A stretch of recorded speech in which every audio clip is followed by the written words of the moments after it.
And I'm back.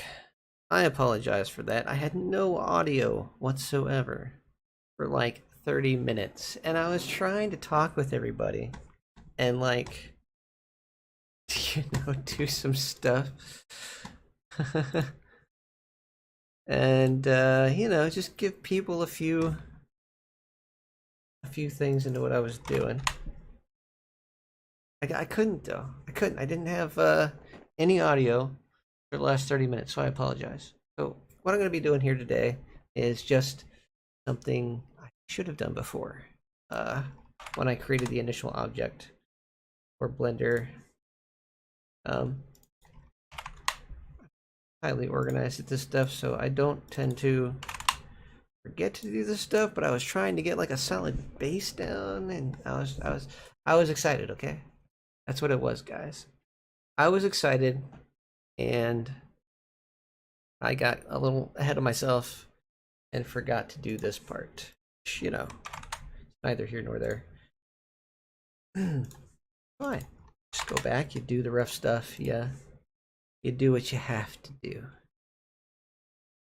Somebody would have texted and said, hey, how come there's no audio in here?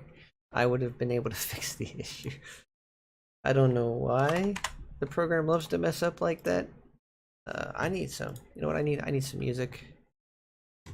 I don't know if I'm going to be able to play music. Let me fix my audio. Okay, speakers, Barracuda X. Let's do this. Let's do settings, properties, speakers, Barracuda X. We're going to go to monitor only, mute output, because you guys unfortunately are not allowed to hear that audio. And if you do, let me know. Here, I'm going to actually put this up so I don't get freaking muted in Twitch. I need to go to my... Oh, go to my freaking thing. My live. Go to my live. Okay. It's loading. I can't see my live, but... Why is it not loading my live?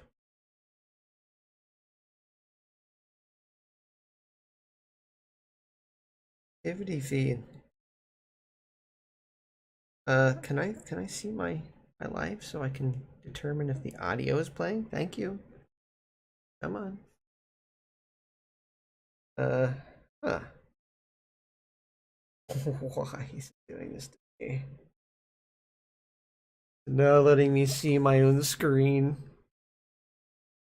This is the stupidest stream manager I've ever seen in my life. Okay, yeah, just gonna open up the website. It's fine. It's fine. I got this, guys.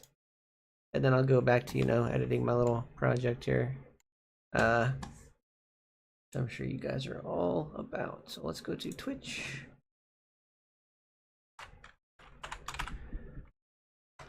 Okay, Twitch.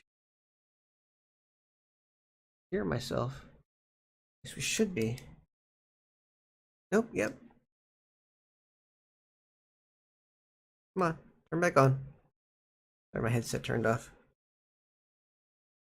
There we go. Okay. Yeah, I hear myself. Here we go. Go to YouTube and see if we hear anything.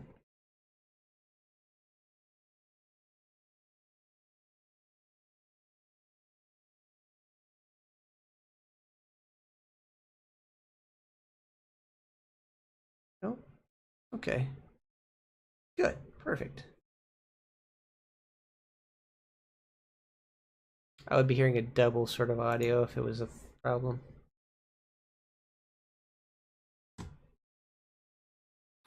Right. We're ready to go. Whew. Keep me entertained while I do my little thing. I wish I could have some music playing in the background, but a lot of it's copyrighted. And I'm just not dealing with that.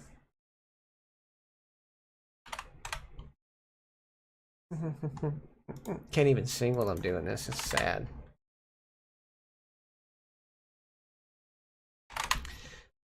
Okay. This is good. This is good. I got my audio back, guys. So I'm sorry I didn't have audio last time. That's why I kind of shut it off. I I can talk to you guys now and kind of go through the process of what I'm doing. If you have any questions, I talked for a good half hour about what I was doing, and nobody could hear me. It was kind of sad. Kind of sad. So I will start the conversation over. And that is to say what I'm doing here. And this is a kind of, I tripped up a bit. Okay, so I got excited. This is my first commission. So instead of doing things properly, I wanted something to show the client.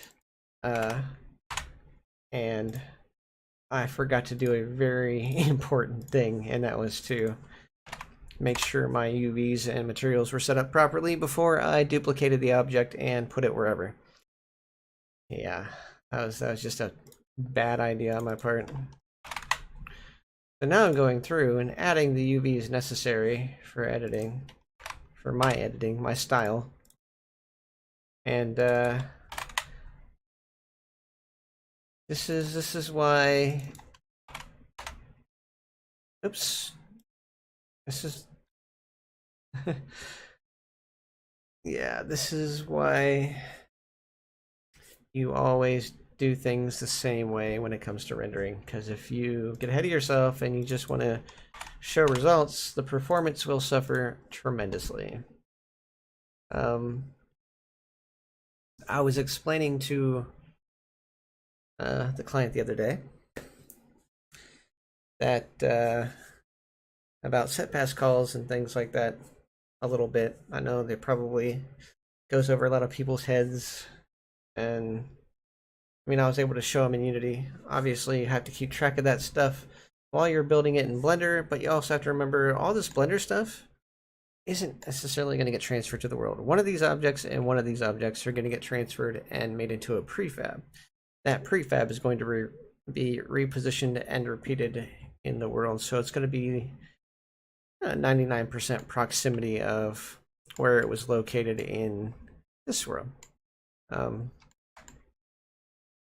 based off of the coordinates, stuff like that.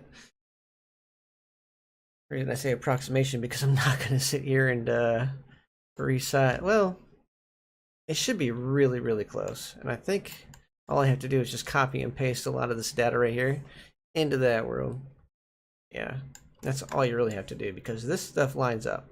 All this data lines up with what's in the other world and makes it a lot easier to transfer. Yeah.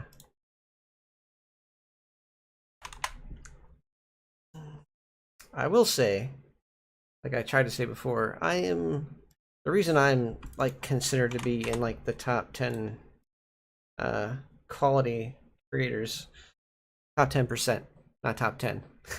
I wish top 10. Oh my god, there's a lot of good creators out there.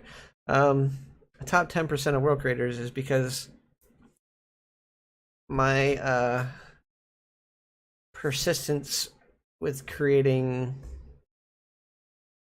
of keeping track of that stuff, of making sure that it's going to be very quest friendly, and you're going to have a lot of people able to come see your world without, lagging it out.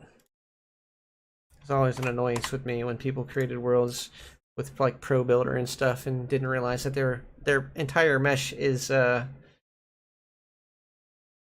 it's not made from a prefab. There's each one of their individual objects is just another mesh because they unpack their prefabs. Or they didn't create prefabs to begin with, they just duplicated the object. Duplicating the object without it being a prefab is not going to help anything. It's creating another object that looks alike. It's kind of pointless. Okay.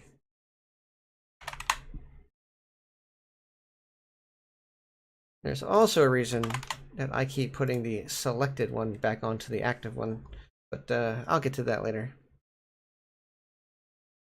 Yo.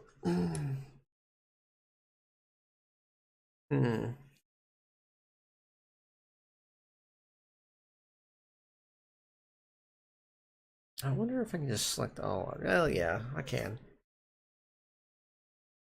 What really sucks is you can't select all the objects and then switch this, because all the other objects will stay selected on this default one, or I just don't know the shortcut for it yet. Boy. Be very helpful if there is a shortcut for that, because editing all these and having to go back and forth between this and this, you really want to make sure all your stuff is completely where it should be before you switch to this one, and then scale everything, and then create the UV map for the light map. Yeah. Well, it's usually one of the last steps, but you have to have it set up beforehand. Unless you want to do this at the end. Oof. Couldn't imagine anybody wanting to go through that much of a headache. Although I kind of did for my club world at one point. Parts of my club world. I was like, I'm doing this completely wrong. I need to do this.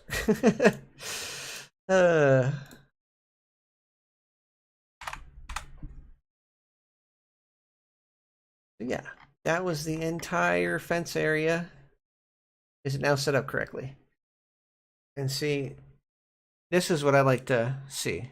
Okay, there's 92 meshes. There's 92 objects in here. 1, 2, 3, 4. If you want to run and count all these, there's 92 objects. That's a lot. So when I transfer it over to Unity, I'm creating a prefab of one of these and one of these and one of these.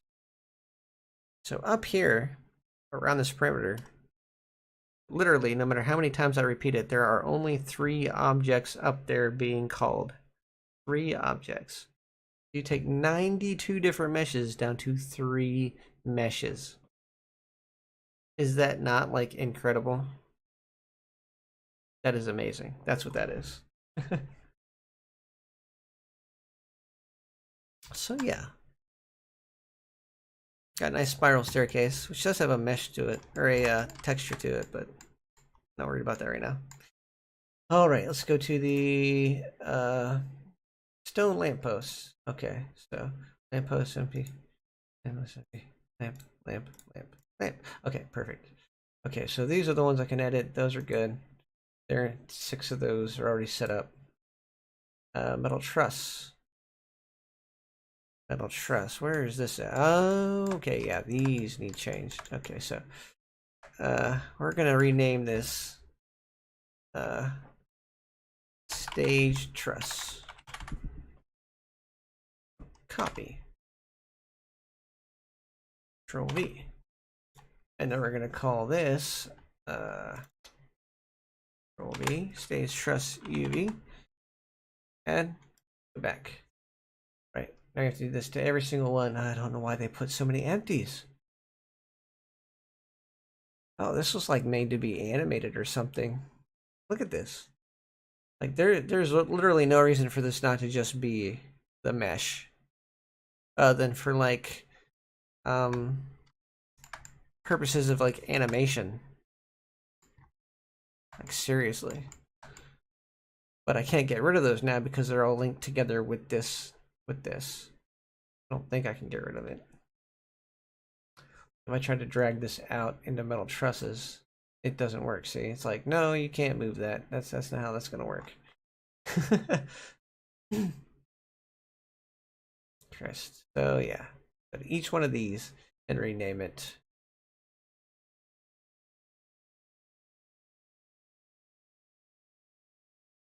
Okay. Let's see what I do. Control V. Control V dot. Okay. Control V. UV. There.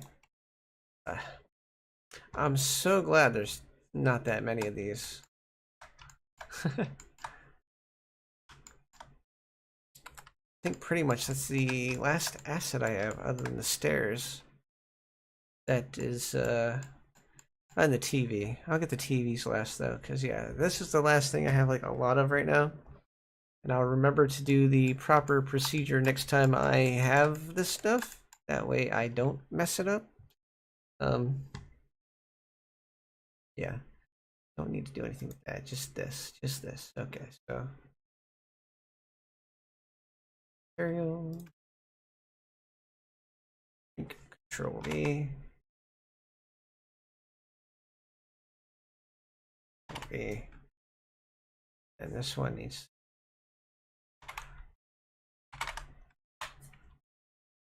There we go. Right. The reason we leave the numbers with these is so that we don't confuse Blender. Yeah, it loves to change numbers if I try to change the names completely, as it needs those 3 numbers as a reference point to know it's a separate object. And for other reasons, like I said, I could attach a master to all of them, but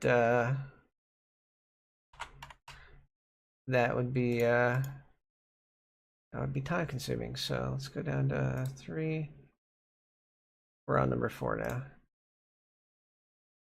Keep these closed. 4. Now it's 3. This is 4. Ay.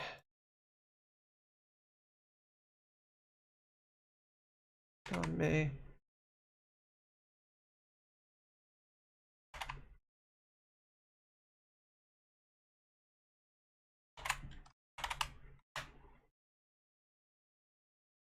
A little bit harder to do when there's so many layers inside of something. Don't know why they set it up this way. It's the weirdest thing ever to see, like, I mean, it's not weird. It's just there's so many uses for Blender and for materials, even if they're game ready, that these people overly prepare these objects for any use physically possible just to get, the best I don't know what to call it. The most amount of pull. Oof. I will be right back, guys.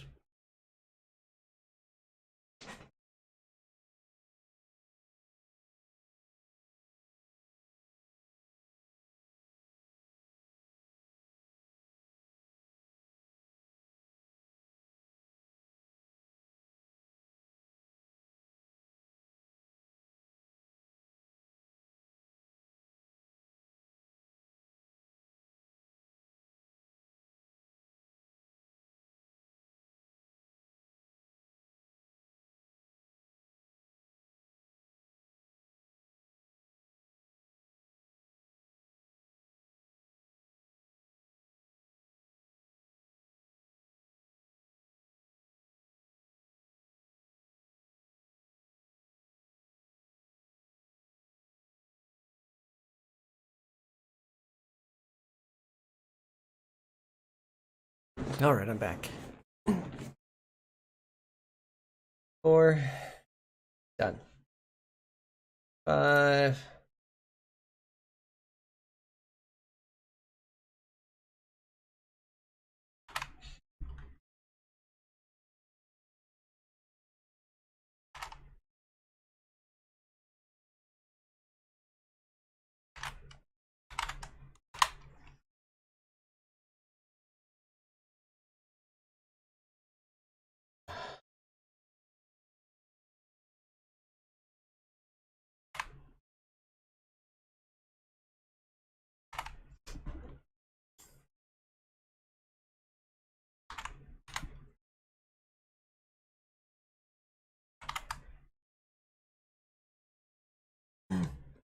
Now, the reason you name them all the same, like I said before, is because you want to be able to call them from that individual object.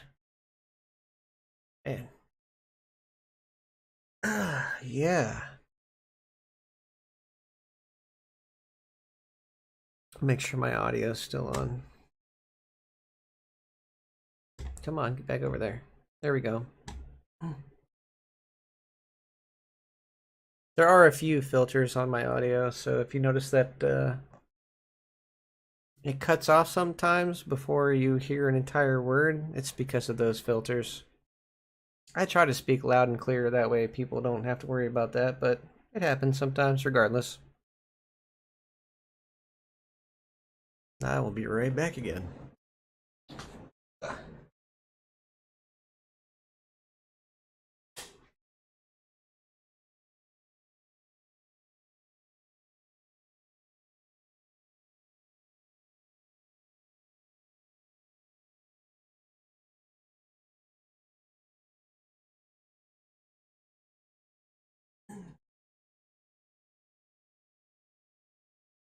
Ah,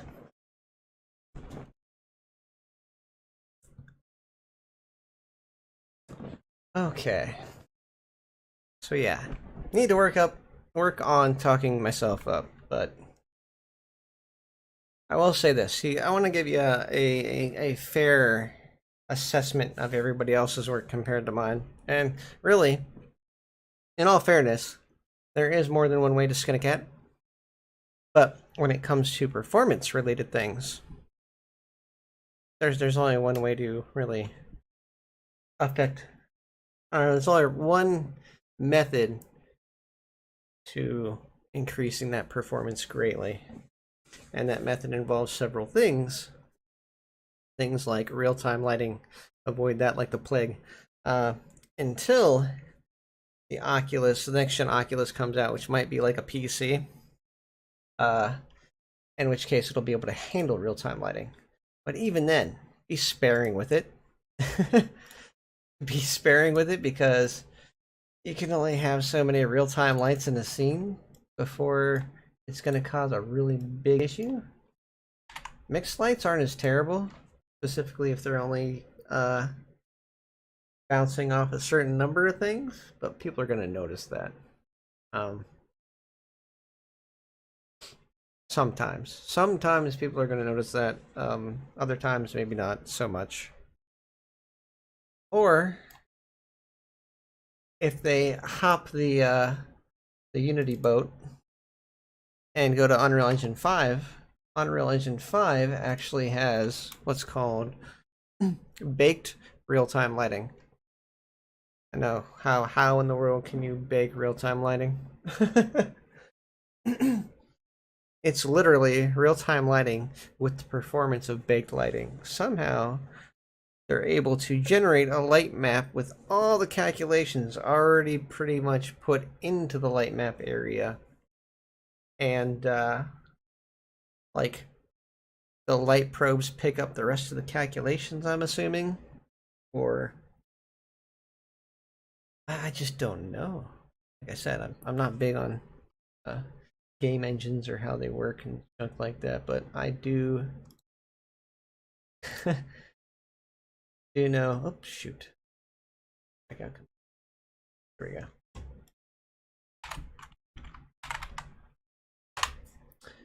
But yeah, so I do know a bit about that kind of stuff.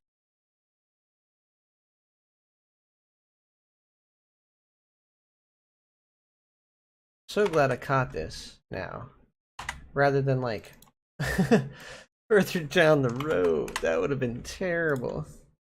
I'd have been going through and like, well, I got a lot of work to do. I'll be back tomorrow. Okay. You might think I don't work very fast. Well, it's not that I'm not working very fast. I'm just being careful. I kind of have to be careful. When it comes to things like this, sometimes accidentally hitting buttons can negatively impact your project. Not that you can't undo it, it's just a pain in the butt. Pain in the ass.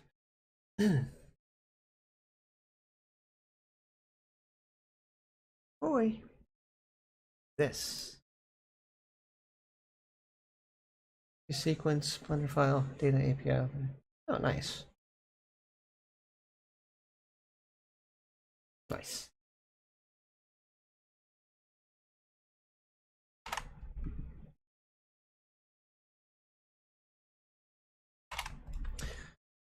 So as for the reasons of Blender, once we finalize the mesh, what's going to happen is I'm going to start creating prefabs for individual objects. I'm gonna create a Unity project file. I'm going to put all the needed add-ons in, and then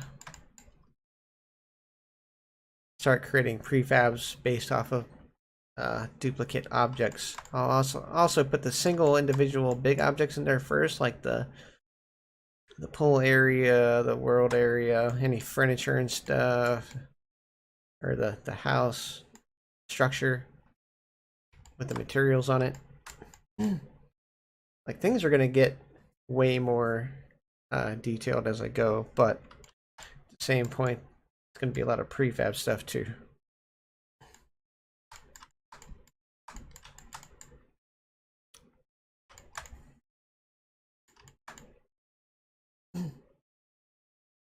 Yep.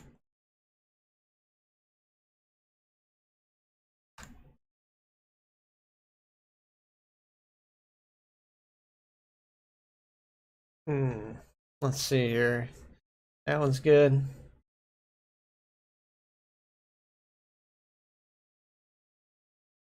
What is this? 14. This must be 15. What the fudge? Like that. Oh my god.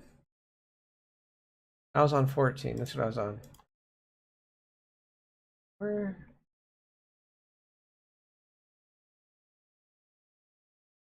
Metal trusses.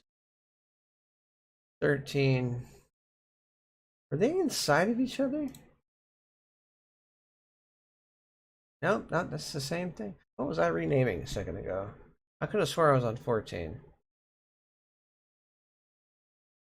10, 11, 12, 12. That says default material. It says default material.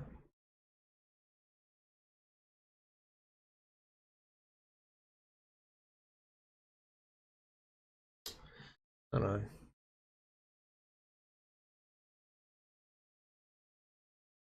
In the speakers. Model 15, model 14. Oh, in the speakers. Oh my god.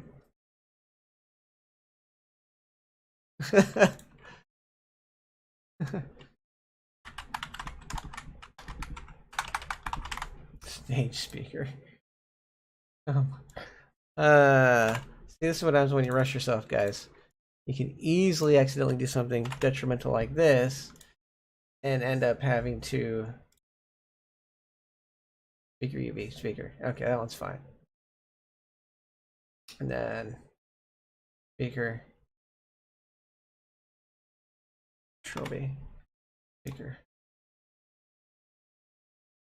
Control B. We'll keep it 14 and 15 because apparently this guy made a whole bunch of different variations of the speaker. Whatever, doesn't matter. Speaker UV, good to go. Clicked it on that one. These ones are fine. The speakers can go away. I have to figure out where I was with the default materials. Default material. Okay, that's good. That's default material. They trust. You're at 9. Okay, so 10, 11, 12, and 13. That's what we got to do left. Might as well shrink them after we're done. That way we don't lose track of where we are again. Wait, I need this name though. Default material. They trust. There we go. This copy. There we go. Got to keep the same names. Control B. Control B. All right.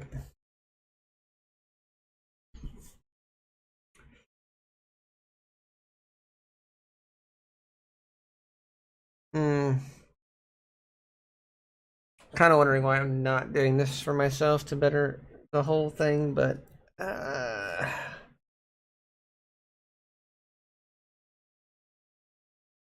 I'm not gonna worry about it.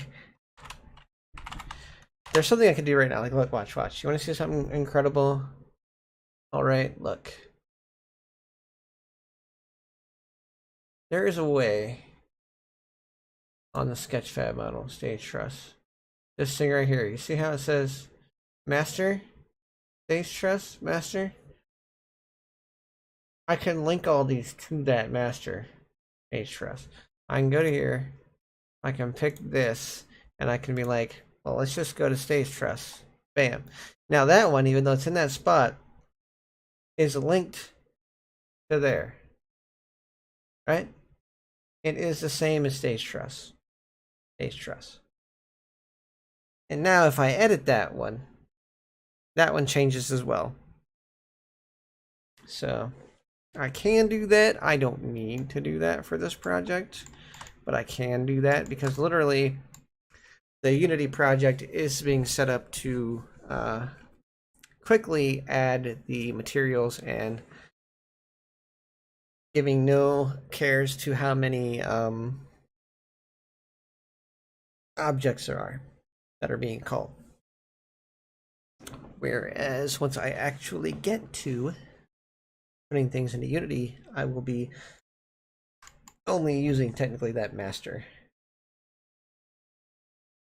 And now that we're on stage truss, we can just go back to stage truss.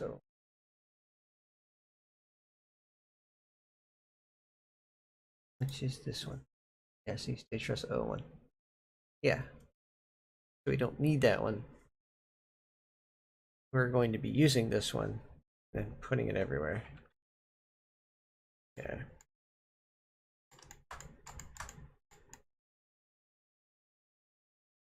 Ooh.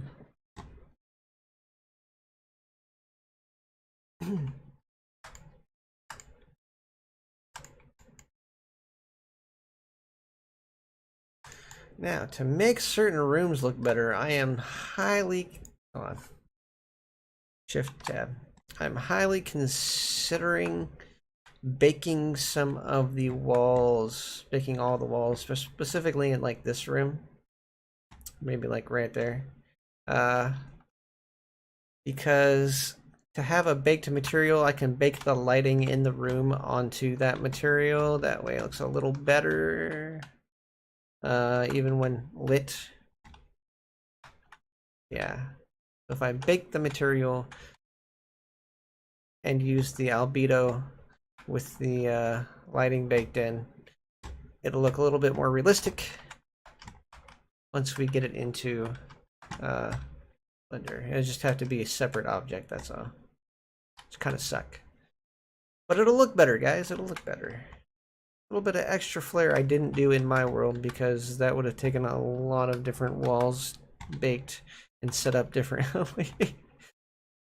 Exponentially increased my textures, the amount of textures I had. I might be able to get away with it with certain rooms. Then again, I might just be able to somehow get the emissions to bake into the textures by having the textures set to contribute to global illumination, I think. Well, that's just global illumination. Yeah, I might just paint on the walls to make them look better. Paint on the light maps. Because I can take them into Photoshop after they're created and fix them. That's in Unity. That's not here. In Unity. All right. So here we go. Gotta go to shrink this stuff down. Shrink this down. Go back down here. Shrink down stage. Press defaults.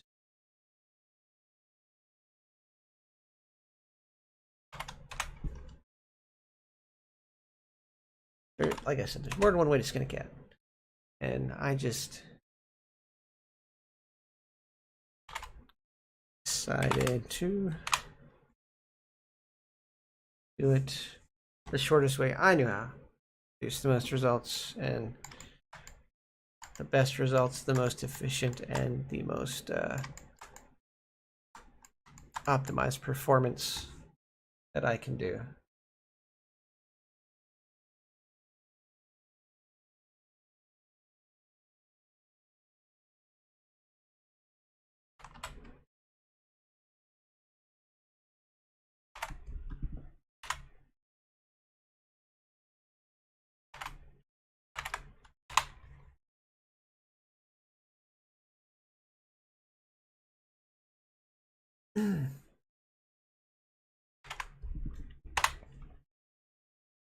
Totally wish you guys could hear my music. It's very motivating.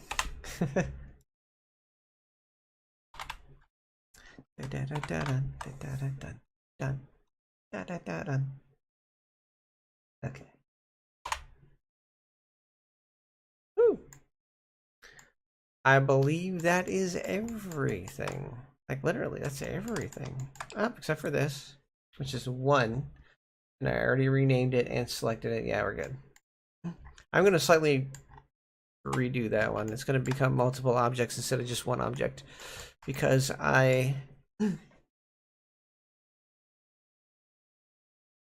don't want that texture to be the texture. See, let me show you what I'm talking about.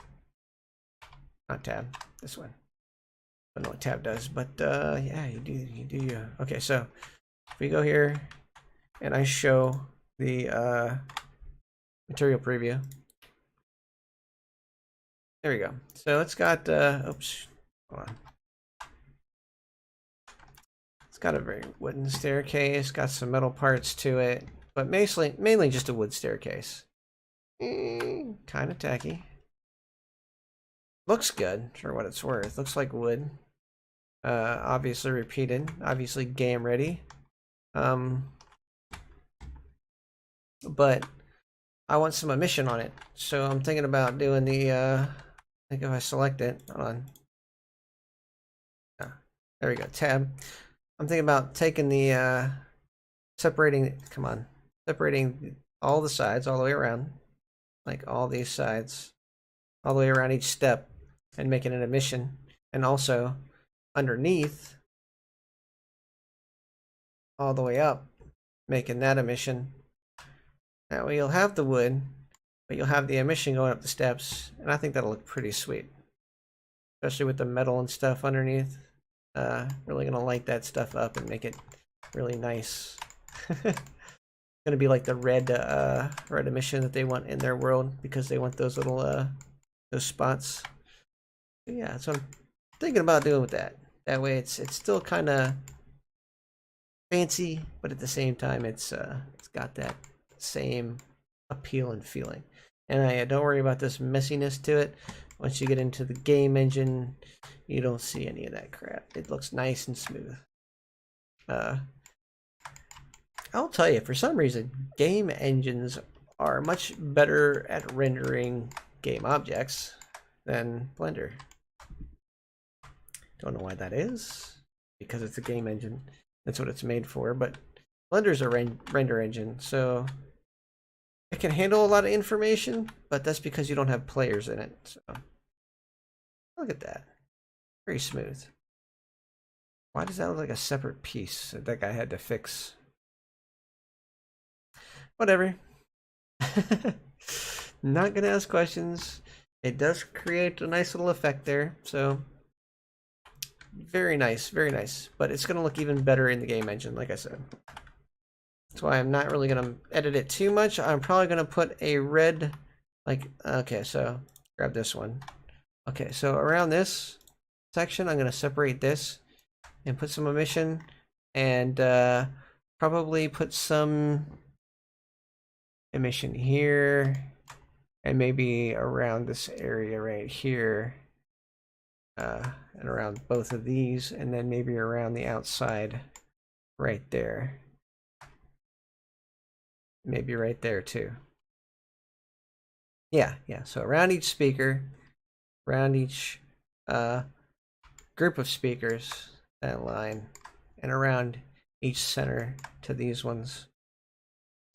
Yeah, that seems like a good idea. So I'll separate that.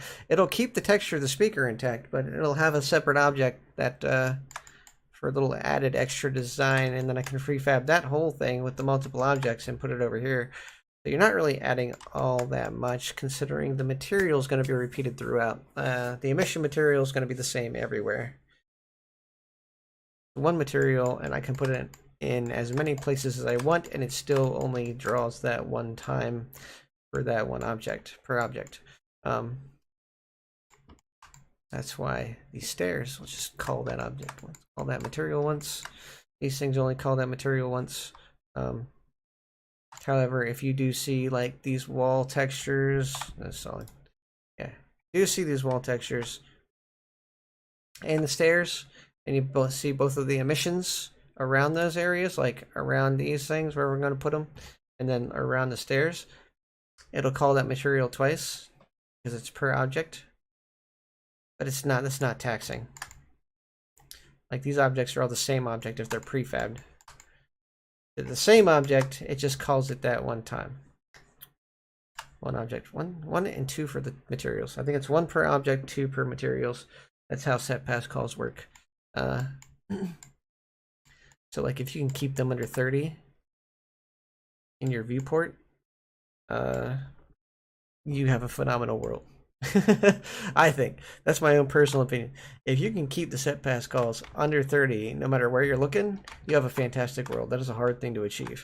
You have to be very careful about things when you build worlds that way.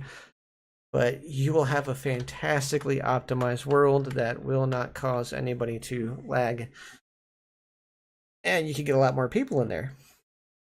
Whereas this world, my world, there is actually a point in my world that has a little over 100. And mind you, Quest users usually don't have any trouble until after they get around the 300 range. But that's just because you have to do a lot for avatars, and each avatar on average, because they're horribly optimized, happens to be like 60 set pass calls. 60 set pass calls. So all your performance is going in how many people you invite. That's where your performance is going.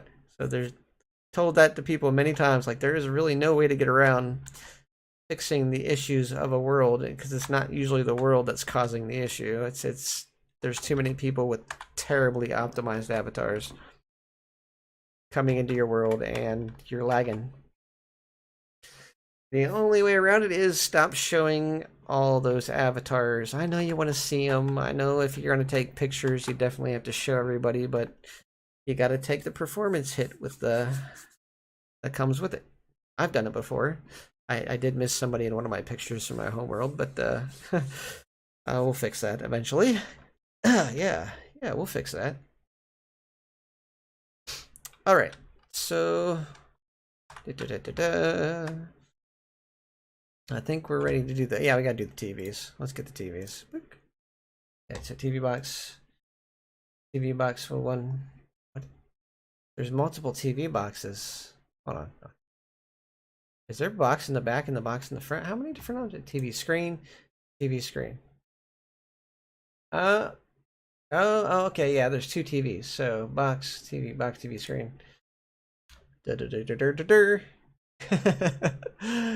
There you go. TV box. See, they left the default name, Control B. So now I got TV box, and then I don't know why people do this. Rename your meshes, people. Rename your meshes. You have to revisit the project, and it has a ton of meshes in it like this. You're going to want to know where things are, not just cube 158, you know. You're going to lose track of things pretty fast. TV box. Trophy. Oh, no, it's box. Have two different words. We don't want to do two different words. Box, UV. I know we don't want those to be, but you know what? It's fine. We're not going to worry about that. We're just not going to do it down here. Ta-da! TV box taken care of. TV screen. Control V.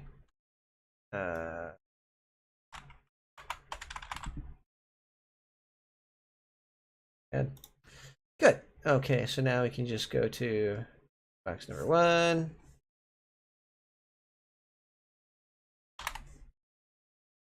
Box 1. We enter TV screen. Oh, Control Z. Copy. Screen 1. B. Enter. There we go. LED. LED. So, as per request, I didn't put it on every wall in here. And I figured this will be a better look. Like to have the art and stuff that's on the walls surrounded with the LEDs. I did just want them in the corners, but I fear from experience that that's not going to be enough of a contrast. It's not going to produce a pleasing effect. So I'm going to keep them on here just to see how they look when they're rendered, see if they like them. We can take them out if they are unpleasing, or we can add more if they don't think that that's enough. You know, we'll see. Okay, I think that's all for, yep, that's all for that.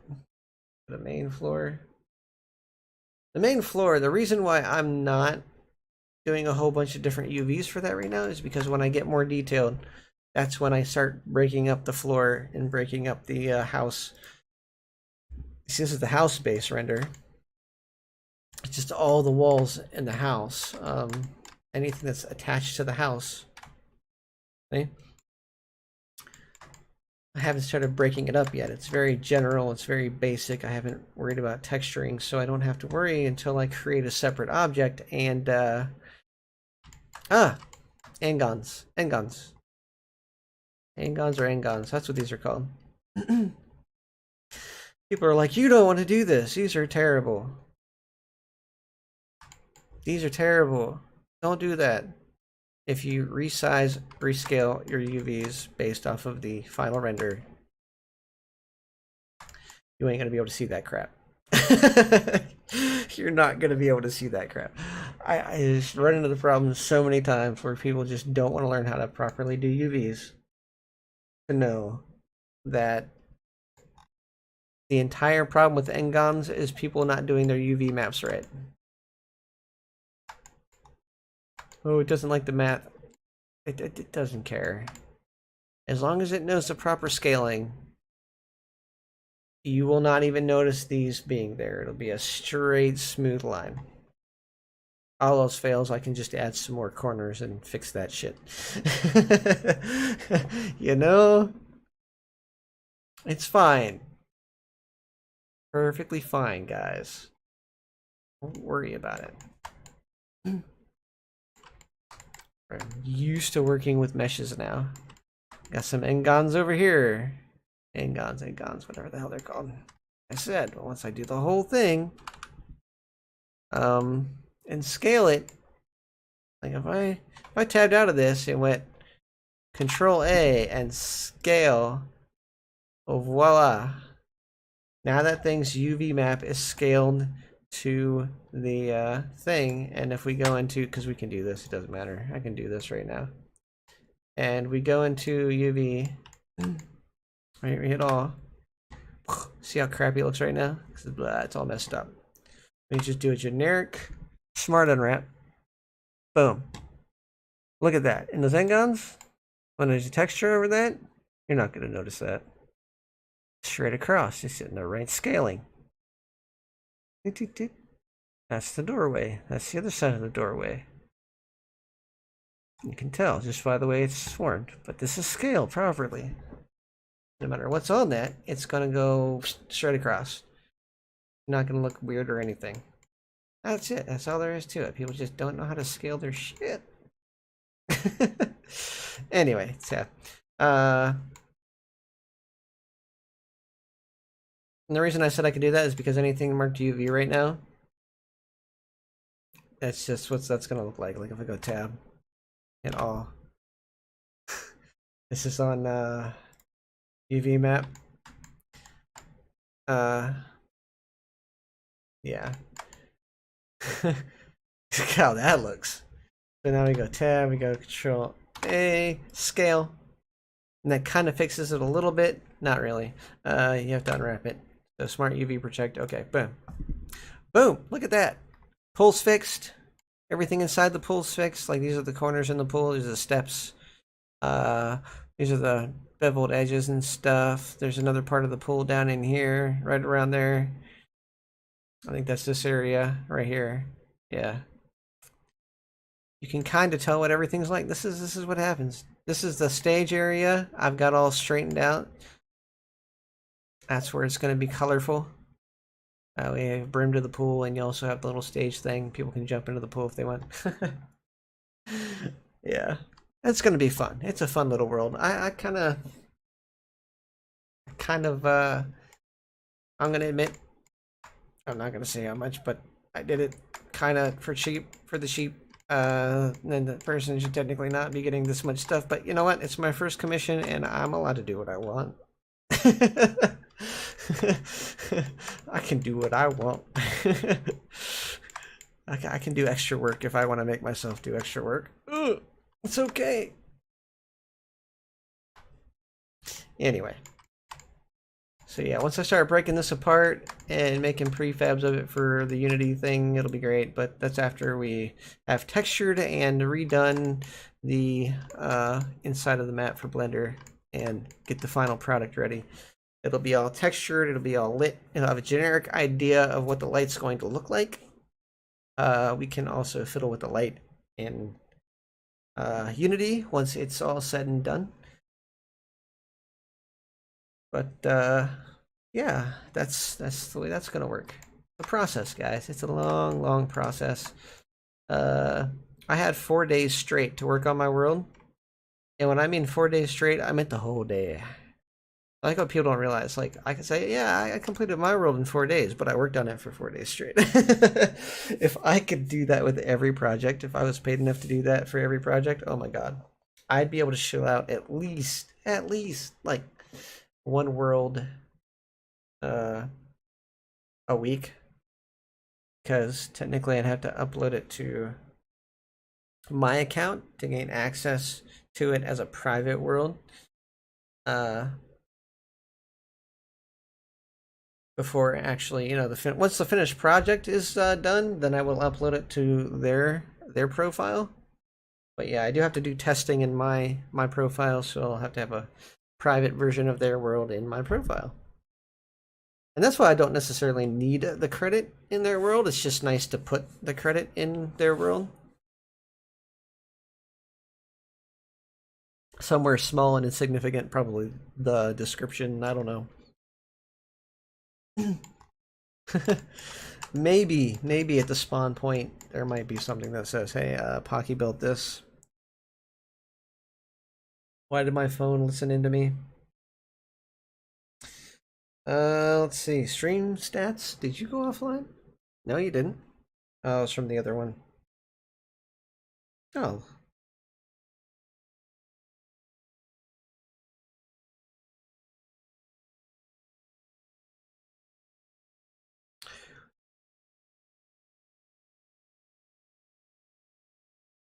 Okay, that's good.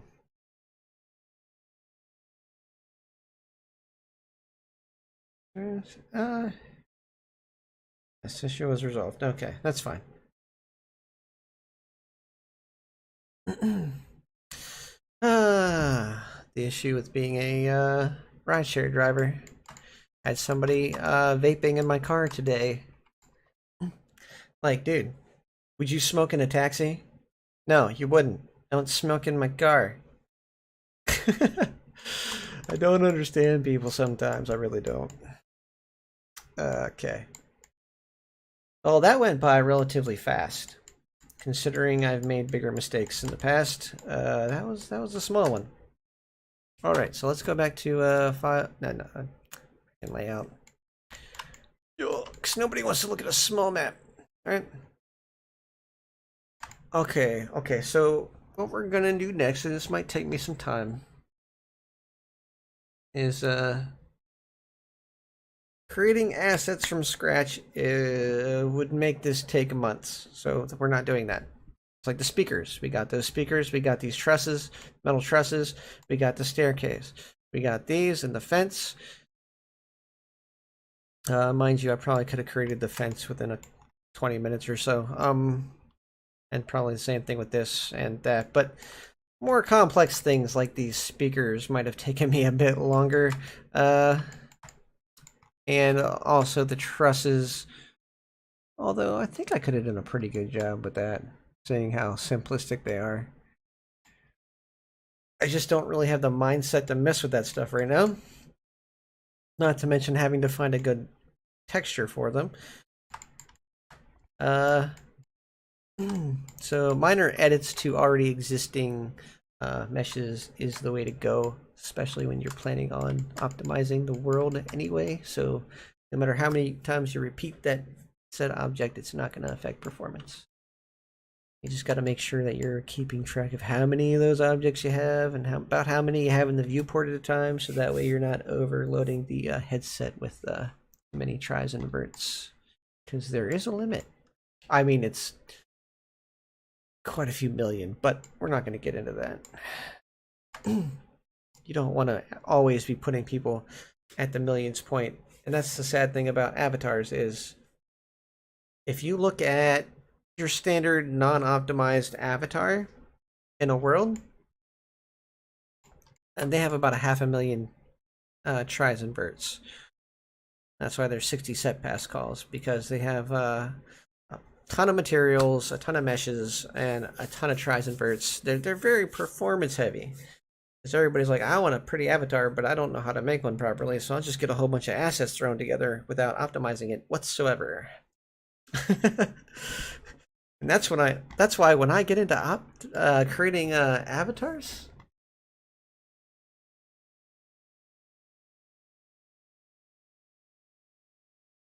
yeah, I feel that. No smoking, no brushing your teeth, and stop smoking crack in my car. Actually, I had somebody do that once. I didn't get a chance to report him, but my God, I wish I had. Freaking smoked a crack pipe in my car. I was kind of held hostage at that point because they had the window down. They were talking to their. I didn't know where they were going. I figured they were going to oh God, it was a terrible situation. I can't even explain it. But I was pretty much a hostage driver at that point, and if I would have upset them, I'm pretty sure I would have got shot or something, if not worse. So I just let them do what they were doing. And oh my God, I called it a day after that. I was like, nope, I'm done. I'm done. And then I found out later that there was a way to report that shit. Just stupid. Lyft should really be more transparent about how to report stuff. Maybe they put it in like the back end of their application to make it more difficult for people to find, where Uber's just like, hey, we got a contact number.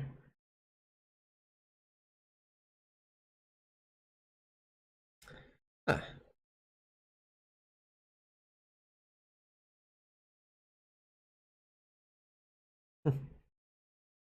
All right. People do some weird shit in your car. I just cleaned my car out today. That was for different reasons. Oh my God. Okay, sorry. Just readjusting here. Checking my phone.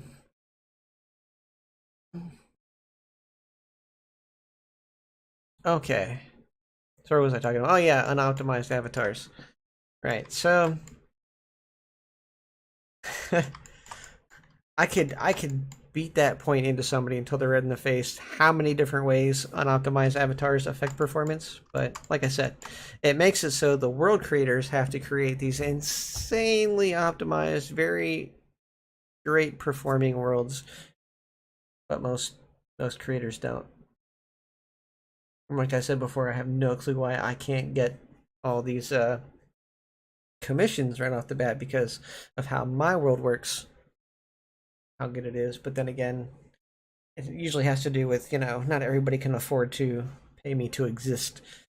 And if I had like even, I'd say 3 commissions, I would be pretty booked for a while. So I've got one right now. It's going to keep me fairly busy for a bit. And it's going to make me decide whether or not I'm going to ever allow myself to do something for cheaper than it should be. I kind of did give them more for their buck, but I'm not going to say how much.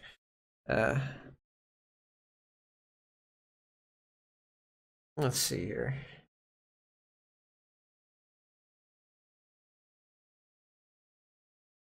Bushes. That's what do I do next? I do the little spawn area, the fence around the place, or the bushes, the landscaping. I kind of want to get the border around the place, like a stone wall. You'll be able to see over it from the roof, but then again, the skybox should pretty much, you know, at least make that a little bit more tolerable. Can also make this like on top of, I don't know. It just depends on what they want to do, really. I'm avoiding landscape. Most I want to do is a skybox with landscape, but I'm trying to avoid landscaping because that's once again very performance heavy with too much landscaping. Oh boy. And this is just supposed to be a... I did it for... Yeah, I did it for that, so it was the 2-room. And technically there's 2 rooms, but I kind of let them get away with a lot because I didn't count the outside area as a room, which you should, because in all reality, this is an area. If you can access it, this is an area. So that's what I'm saying. And this is an area. So you got the outside area, the 2 rooms in here, and up here. I let them have a lot. I did. 2-room package. This is not 2 rooms. This is more than 2 rooms, but like I said, I can do what I want because it's my commission and I want to give myself extra work. That's kind of on me. But definitely gotta calm down on let me figure out how to arrange this, and yeah, you know, we'll get there. The floor plan pretty much matches exactly what they wanted. Yeah, from an upside perspective, they got the pool, the building, and the stage area. I could shorten this down a bit, but I don't want to because I want some like seating or something over there. Yeah. I don't know. Kind of depends on them. I'm going to decorate the place. Furniture and ornaments and lawn ornaments and I don't know what else. TVs. Big screen outside. Speakers. Trusses. Fence. Light posts. Stairs. Furniture. Wall art. LEDs. You know, the works. Pretty much anything you could possibly think of. To an extent, because I don't want to like overburden the questies. Once again, not trying to kill everybody. But as it stands right now, I think once I actually get to building it in Unity, after everything's all textured and whatnot, and I fix the textures in Unity, keep that project organized, there'll be so many prefabs that the set pass calls, this will probably be my most optimized world I've created yet. Like seriously, like this will be the best performing world I have. Not so much when a bunch of people are here because of the way it's going to be set up, but I might be able to fix that. So little benches up here so you can see over there. Yeah, we'll see. Throw a couple generic mesh colliders on a few things because I am not building the colliders for that crap. Nope. Nope.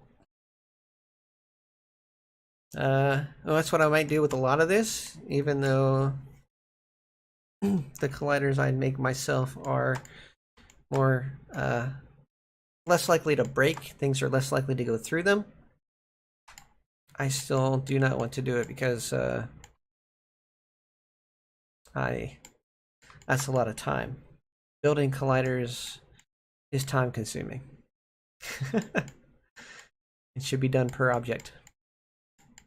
So yeah, there's that.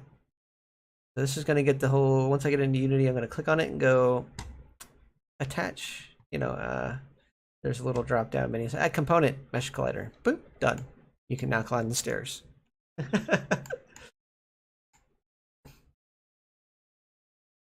Now the things like floors, definitely just, I don't know, I might just do mesh colliders on everything. And do box colliders on the things that are boxes. Like the speakers. I might do mesh colliders on everything. Although it takes more calculation. I will say it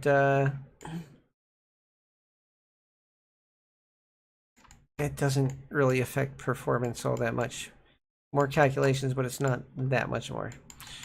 I have not noticed any discernible difference other than the fact that mesh colliders do tend to break. Things will go right through them a lot faster. But if you're just throwing it on a solid surface, it's not going to matter. Yeah. It's going to bounce off that surface as long as it doesn't have too high a velocity. If the velocity is too fast, it will go through the walls. And again, walls like these just use box collider. Well, no, because it's a mesh collider, so I don't have to build colliders. Yeah, I'm sorry to say it, but that's what the one thing I'm going to shortcut on with this. Like all my worlds, I built my own colliders system, but I don't think they want me to literally create colliders for every single object in here. That would just take forever. Unnecessary amount of work.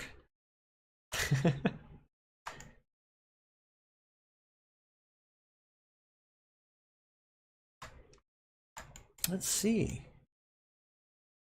Okay, let me get some bushes in here. That's what I need to do. All right. Go to, we'll check out Sketchfab.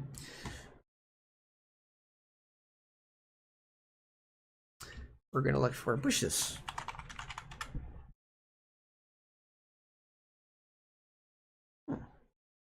For free bushes that are downloadable, that actually look nice. That aren't a 3D scan. 3D scans are bad. Remember that, guys.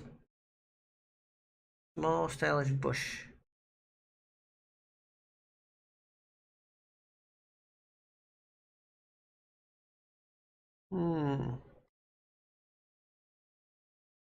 Just a bunch of twigs.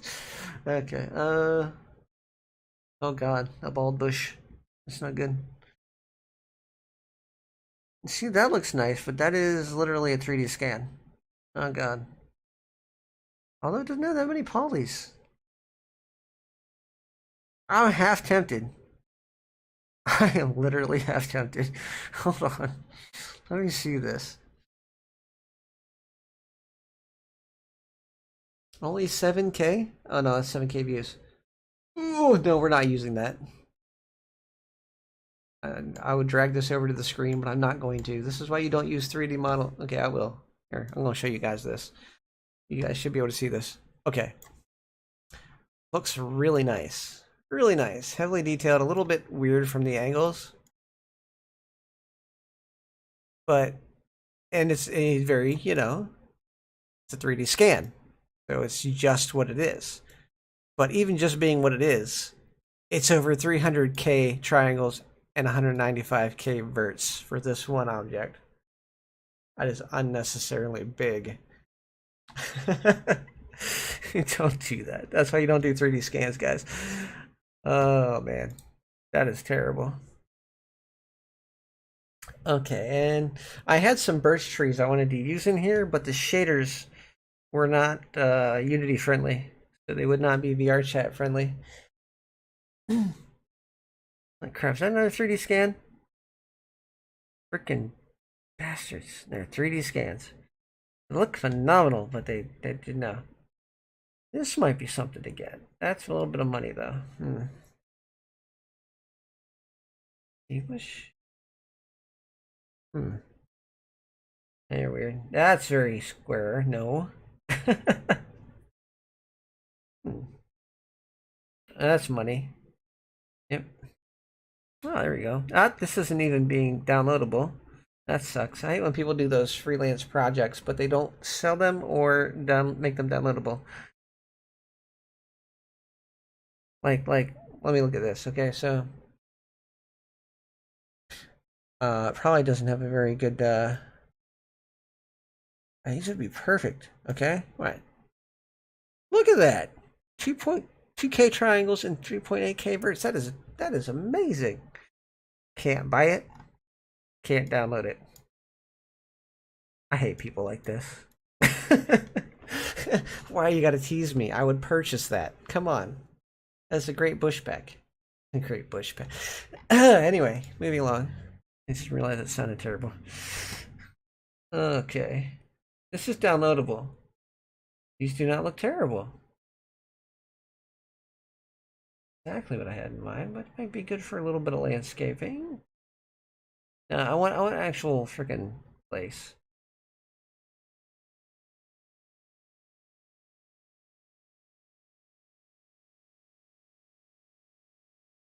If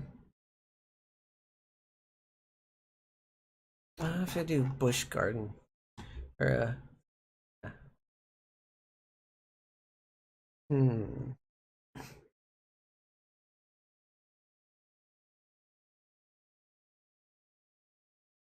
I mean, I could just do like a dirt texture, like seriously, underneath where the potted plants are. Do that into the world. It's probably several million. Look at this. Not downloadable or anything. Low poly trees and low poly bushes. I hate when people do that. Why? See, this is decent.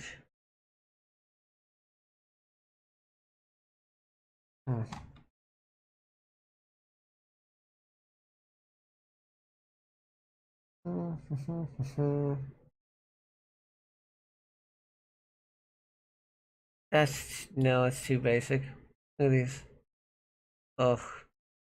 No dimension to them whatsoever. This has got dimension, but it's not round enough. This is insane, but I think I know how they did it. And the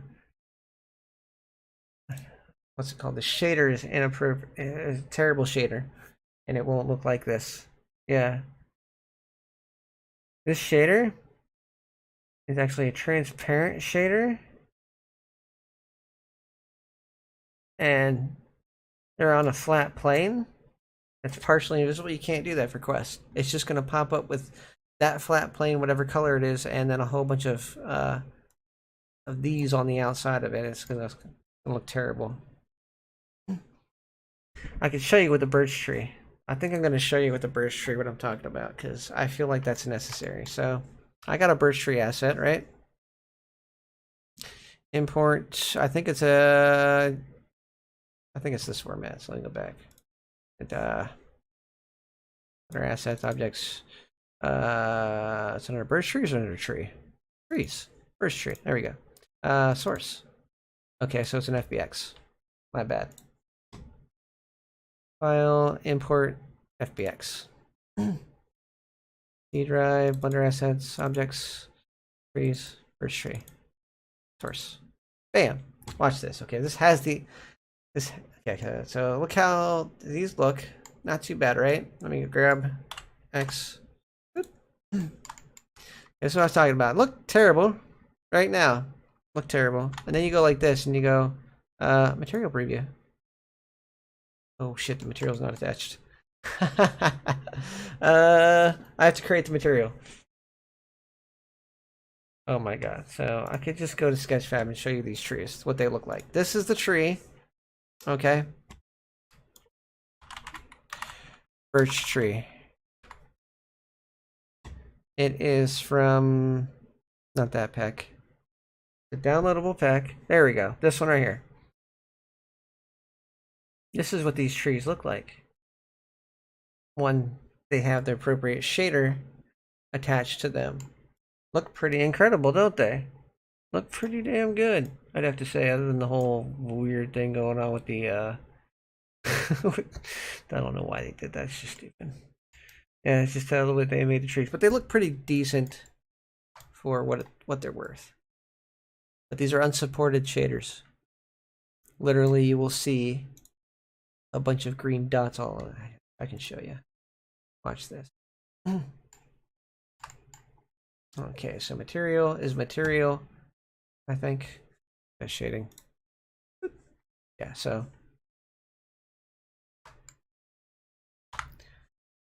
Alright, so here's my trees. They look amazing.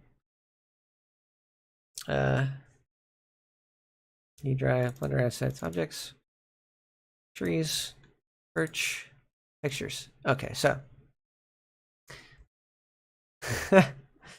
This is sucky because now let me see the. Oh my god, they didn't texture. I ain't gonna give somebody an incomplete thing. You. What a bunch of dicks. It's not set up. It's not even set up. You have to do all the setup yourself. So literally, it's one UV. It's supposed to be multiple UVs, and it's supposed to be multiple objects. That way, they don't have any textures set up for. Oh, what a dick. Ah. Okay, so this is just a terrible asset overall. So, yeah. So we're not even gonna mess with that. Okay.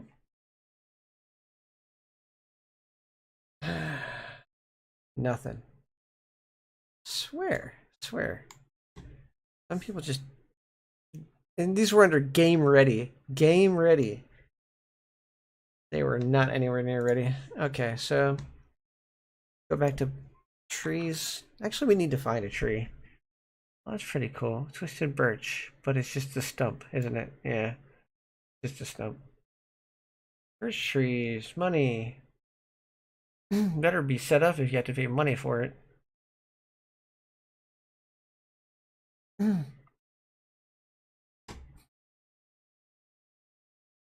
All looks set up terribly for games, at least for VR chat.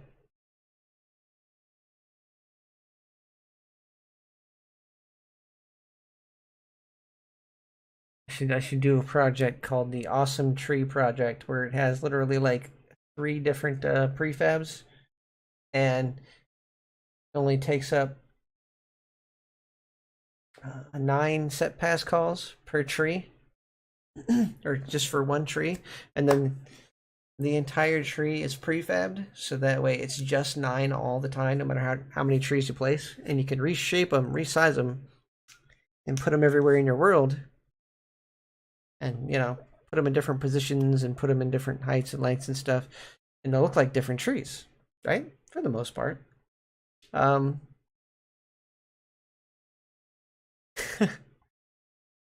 People just don't think about how to make things. I could literally have,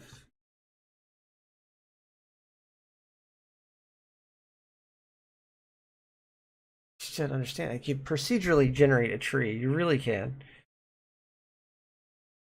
And it doesn't have to be like insanely high poly or anything. That's not under birch tree. Let's just do tree. Game ready tree.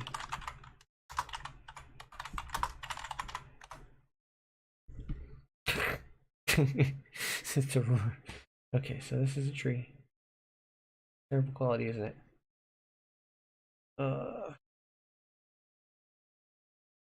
Zoom into it, see what it looks like. Gonna make my eyeballs hurt. Oh my, oh, that is a terrible texture. A horribly squared off tree on top of the fact that it's terribly textured.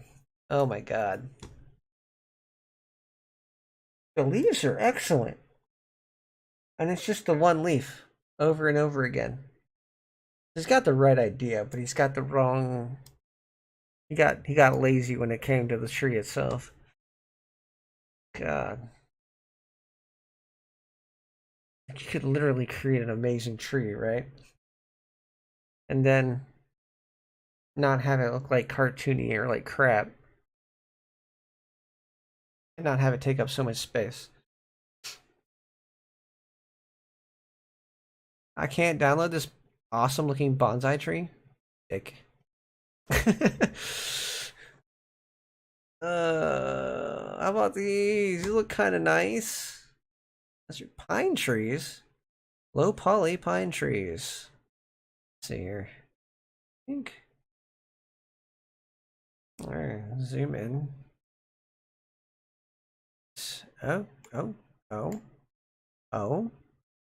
Oh, that's. I like that. That's nice. Let me see. Oh God, a bit much. That's a bit much. You see, I like to keep every room I have under 60K.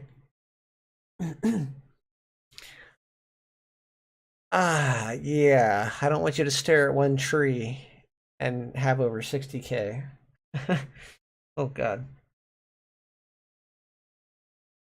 Hand painted low poly trees. Low poly trees, huh? Oh. And they're kind of cartoony. Yeah. That's really cartoony. People don't think about how to build things in Blender.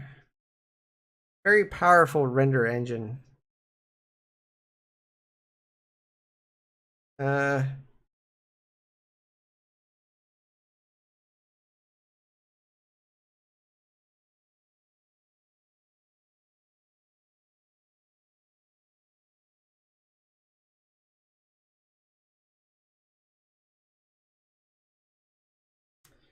Give me a second. I'm typing something to somebody.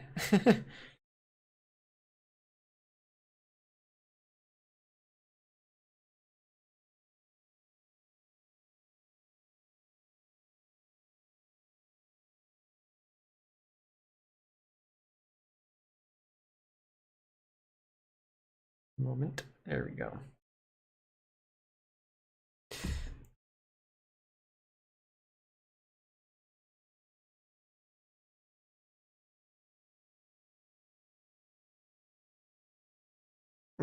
That'd be nice. 15.7K. Oh, it's views. I always do the views and think that it's like the vert count. Nice.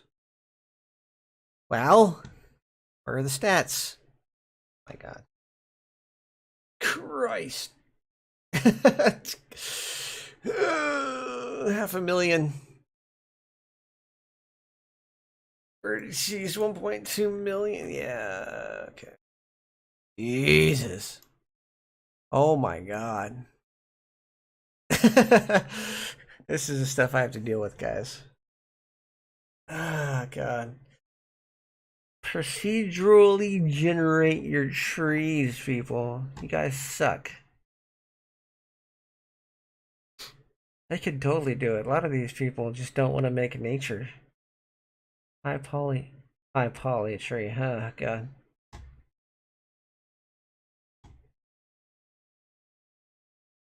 Hmm.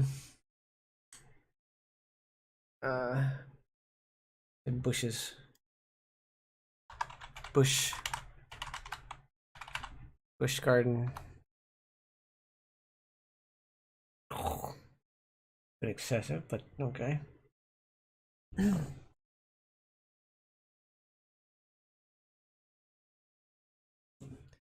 Oh.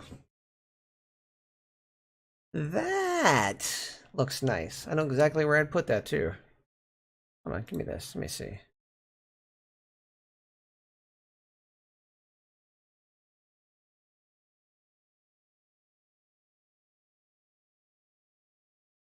Ooh, got a bad feeling about this. Yep. You can just tell. You can just tell. Like they should have procedurally generated these leaves in a particular constraint, and it could have just been the one leaf randomly generated along certain constraints. They might have done that actually, but I would literally have to build it myself. Like literally, leaf by leaf. I'd have to build that myself so I could have a leaf that's prefab. And even though your triangle counts up, because it's only calling that one leaf or that one stem, it would be insanely optimized. And Quest users and PC users alike would be like, how did you get that in there? Maybe I'll get into that in a future date, like building different sort of like garden scenes with, you know, going to be technically high poly models. Technically, I think I can do a lot better than that 296K, but for the size, I guess, for the size of the leaves, actually not too bad. Oh no, they're just flat. They do have a lot of detail. Yeah. Obviously, the norms might be facing down. You know what? That's what I gotta check. Okay, here's another thing, guys. Whenever you get assets from people, you have to do this thing. Okay, and that's checking your norms. You're about to see. Hopefully, you're not about to see my worst nightmare come true. Let's go to Z solid, because texture doesn't matter with normals. The little thing down here, face orientation. Oh god, oh god, I did it to myself. That's one that I built. Hold on. Faces. That. Mesh forms. Look. Okay, so look at all the different things. You'll see a little bit of red around stuff, but that's just because of the distance rendering issue. But don't worry, we're just looking for blatantly red stuff like what you saw there in the steps, like right there. Oh, that's the red line. That's the x-axis. Oh, just ignore that. Oh, yep, that's normal. That is a flat object. I could solidify it, but that would kind of be pointless. It's a placeholder. It's literally a placeholder. Think about it. I should put that TV in there now, shouldn't I? Stretch it out and put it in, but it might not hang down as far because it's a wider. I might just solidify this. That's a thing. Uh.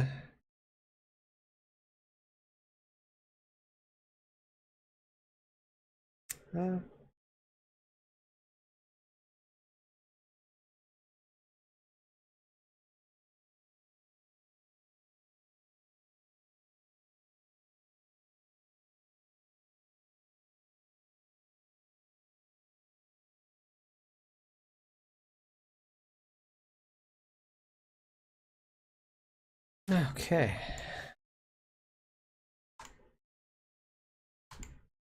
There we go. Yeah, everything's good.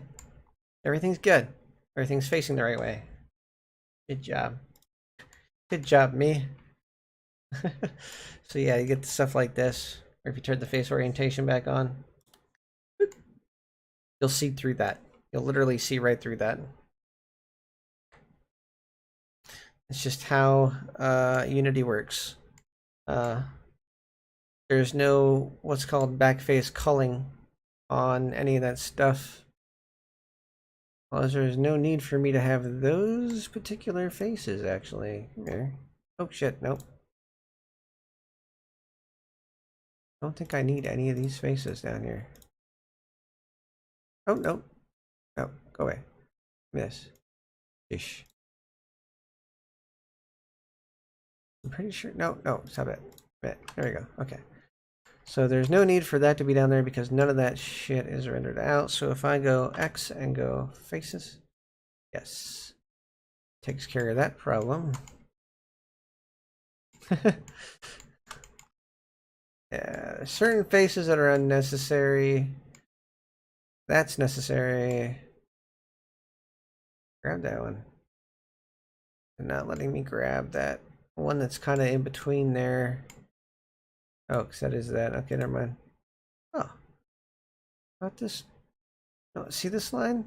Why can't I grab this? Oh, Blender's a prick. Not this, huh? Oh, you'll let me grab that, yeah, but you won't let me grab this face down here. uh, Believe it or not, there is a face going from here to over there somewhere down around here that I should be able to delete, but I can't seem to get a hold of just that face. Not that it matters because it's hidden, but I like to try to get rid of as many unnecessary faces as humanly possible. Part of the process. Yeah.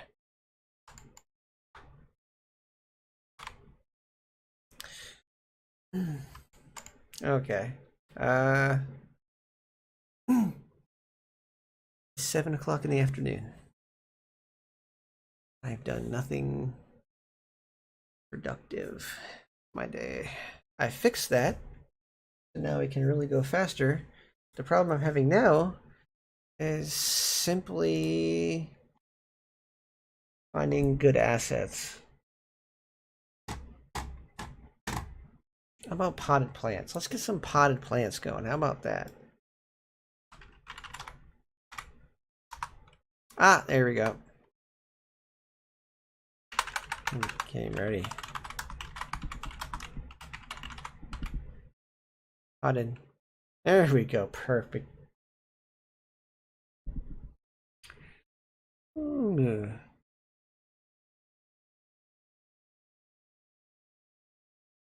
Nice. Only do this one. That's money though.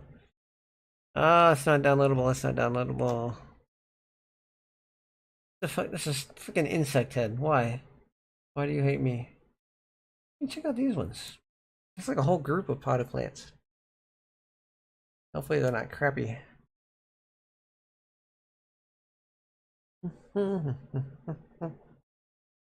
Okay.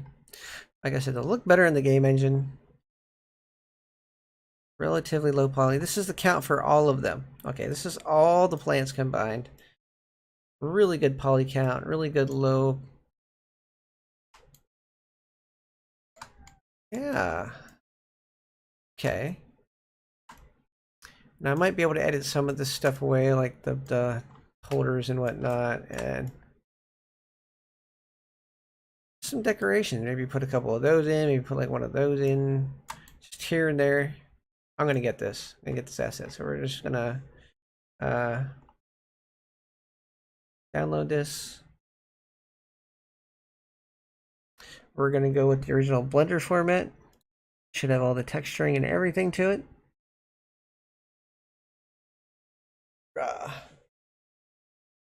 This is the process, guys. I said I could create all that stuff by myself, but you also have to know how to position it. You have to know how to texture. You have to know how to UV map. This is a very very intricate process. You have to know what you're doing, especially with Blender. A lot of people are like, I can learn that. Okay. I'm not saying you can't. Nobody's saying you can't. I'm just saying a lot of work.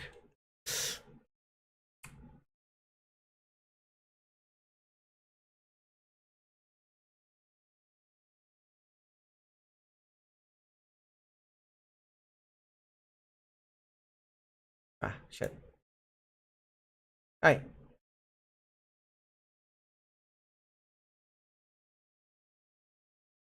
This is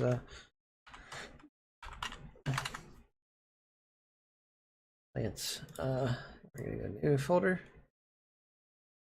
Plant pack. Okay. Like this folder, select folder. There we go. Extract. Ta-da. Done. Yeah, replace, whatever.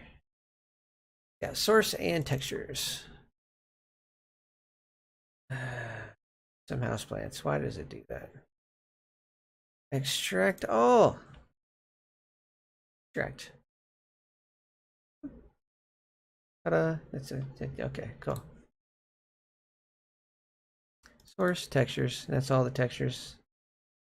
That's the plant pack source. House plants.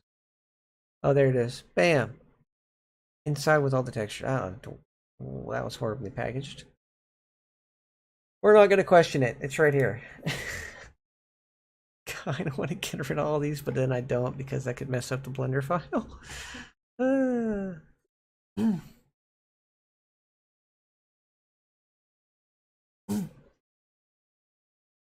Plus, to get these over to our area, we have to open up this file, export them all as FBXs with the materials attached, and save them in the same area. So yeah, we're just going to do that. So we'll save them out here outside of the folders, so we don't have to go so far into. Just be right here. Yeah. Okay. So houseplant's gotten. I'll retexture some of that crap. I love retexturing things. I don't know why. Like, if you don't like the way it looks, fix it.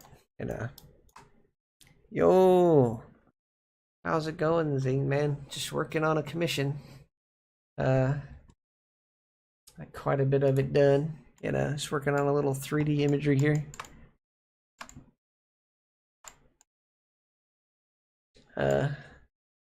Don't know if you're still here, but hey, if you're still here, thanks for showing up. Okay. I wish I would have thought about streaming this when I first did it, because you would have got to see the process of how I created the pool, and how I started with the base of the world and how I started adding details and things of that nature. I wonder if they got any good windows. Windows. Oh, look at that. Oh, gee golly there, look at that.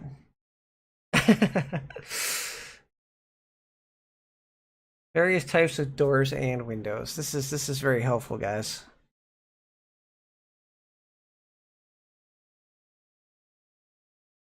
Let's see. Oh, I like. And for this particular project, I'm probably going to use. Just saying. Game ready all window.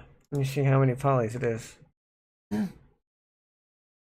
Yep, that is phenomenal. Oh, look at that texturing. Oh, yeah. I can even fix those to be transparent in there. I can. Oh, man, that is going to work out perfectly. You could totally put a glass texture on this by separating them off and even using the same diffuse.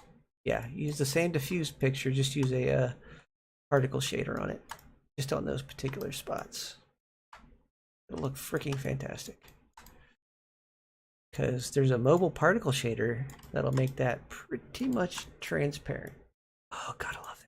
Why did I need this in my life. Oh, there's no other side to it.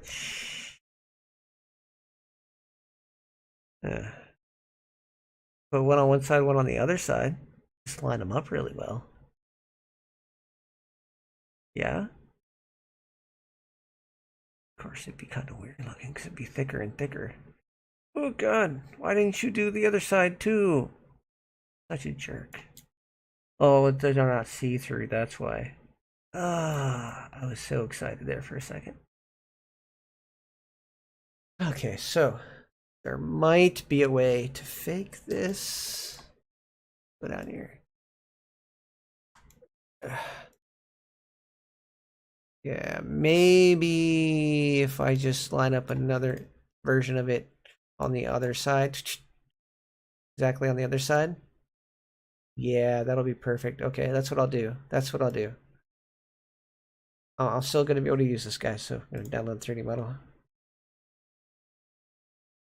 Usually when I get the auto converted format, because sometimes they forget to put the textures in with the original format for some stupid reason.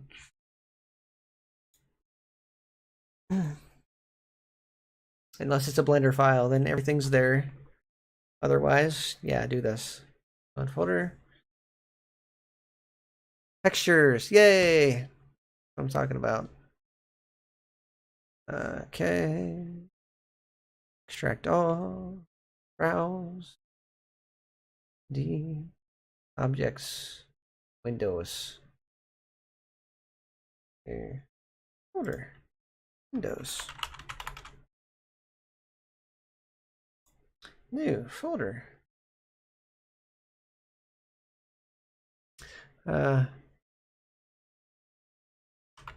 Owned. Wood. Window. There we go. Ta-da, select folder. Extract. Ta-da, good to go. So a few things we have to do. Oh, okay. That's good. I've been trying to keep up with life, you know, existing and having my fair share of mental breakdowns and whatnot, but you know, life, I guess. Life has a way of doing what it wants. Oh, you know, it's a really good idea too. Your recycle bin or your download folder. You don't want to keep all this crap. You don't need it. This is all backed up on my hard drive somewhere anyway, so okay. Don't want your download folder to become overfilled with a bunch of crap. I like that window. That's a good window. So glad I found it. Okay. Go down. Double-sided. Perfect, perfect, perfect. Broken window. I mean, I can fix that. We don't want a broken window. Oh, ho, ho. Nice. Damn. Okay. Probably doesn't use a shader I can use, but I can fix that. It costs money. I don't need anything that extravagant. Not to mention it becomes very difficult to place. It's too elaborate. Well, not really. Meshes are easy to manipulate, but it's just time consuming. I did at one point, I streamed VR for a little bit, but it's really, really taxing on my computer to stream and have VR running at the same time. It doesn't like that. Yeah, I get some connection issues. I get some noticeable lag. You guys won't see it. It'll be very clear to you, but to me, I'm laggy and I have a lot of screen tearing. I can go into like I can go into this mode, whatever it's called, desktop mode. Go in there and show you the world I did. I can do that. I'll come back and look at Windows later. I got one. So here we go. Let's look at the VR chat. Update your Steam. I'll get into that account. Okay. Wait. VR chat. Play. Chat. VR. Non-VR. Play. Full screen. There we go. So we're not going to go into any public lobbies because people are dicks. But this way, at least, I don't get lag. And you guys will be able to see the world that I built on stream, which eventually led to me getting a commission. Okay, so there's going to be some music. Shoot, hold on. Oh, no. Bad. Don't do that. That's copyrighted music. Yeah, we got this.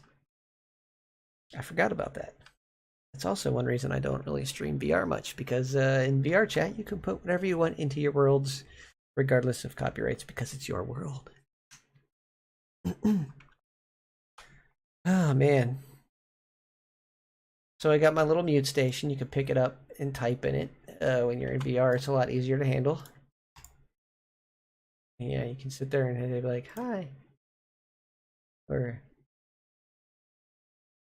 so much easier to do in VR. Okay. You can carry this around with you so that you can see what everybody's typing in it if they use it. That's what was playing the music. As you can see, it's playing back there. And got a little contest going on for a free one room world commission. Free with a donation, but it's like the minimum donation of like $1. Once I get 100 people, I'm gonna do a little drawing for every 100 people. This is worded a little bit strange, but basically it just says just sign up for one platform because you're only going to be able to have one username up here. Unless you purchased it for somebody else, and then we can put their username on there too. But you know, it's basically either a small donation on Patreon or Cash App gets you on the board. Remember to leave me your VR chat username, and then or purchasing the merch. Purchase the merch. I'll also put your name up here. Yeah, there you go. Yeah, these things are all able to be picked up. Woo. I didn't go very far. Again. Why you break? Come here, Kahlua. You always break. This stupid bottle. Yeah. Yeah. Or you just throw it like this. Ugh. There you go. Whip my head around. Ugh. Haha. A lot farther. Okay. As a video player, it doesn't work for questies. This world is called Pucky's Vibe World. Yeah, if you go to worlds, Pucky's Vibe World, that's just the instance number. It's randomized, so it's just this. Nice. Yeah, and all these seats you can sit on, and it automatically adjusts to your height. A lot of the original seats for Udon don't do that, but I got the right ones. And there's a lot of seats everywhere. Oop. You can also put bottles on this table over here. These bottles can be used for this game, just so you know. Not playing that game. Okay, so I can't spin this. I don't think I can spin it. Nope. Forget how to spin it on desktop. Q, R, no, T, no, W, no, Z. Oh shit. Spin the bottle. 1, 2, 3, 4, 5. I don't. But yeah, you can. The bottle will sit on the table, just so you know. Play pool. It's completely functional. You can play games with people. When you're on desktop, it looks a little funny, but you actually play in VR. You'll grab the stick and you'll line it up. You'll hold the triggers down and you'll shoot. Takes a bit to get used to in VR because you end up holding all 4 of the triggers down at the same time to shoot and keep it in a straight line. Whereas, obviously that doesn't happen in real life. So I hit start, and this is what it looks like in PC. Oh shit. E. There we go. Yeah, this is PC. Shit. I can line up where it hits on the ball. Okay. Click. No. Oh shit. Okay. Then we line it up. Click. Scroll up and down to zoom the camera.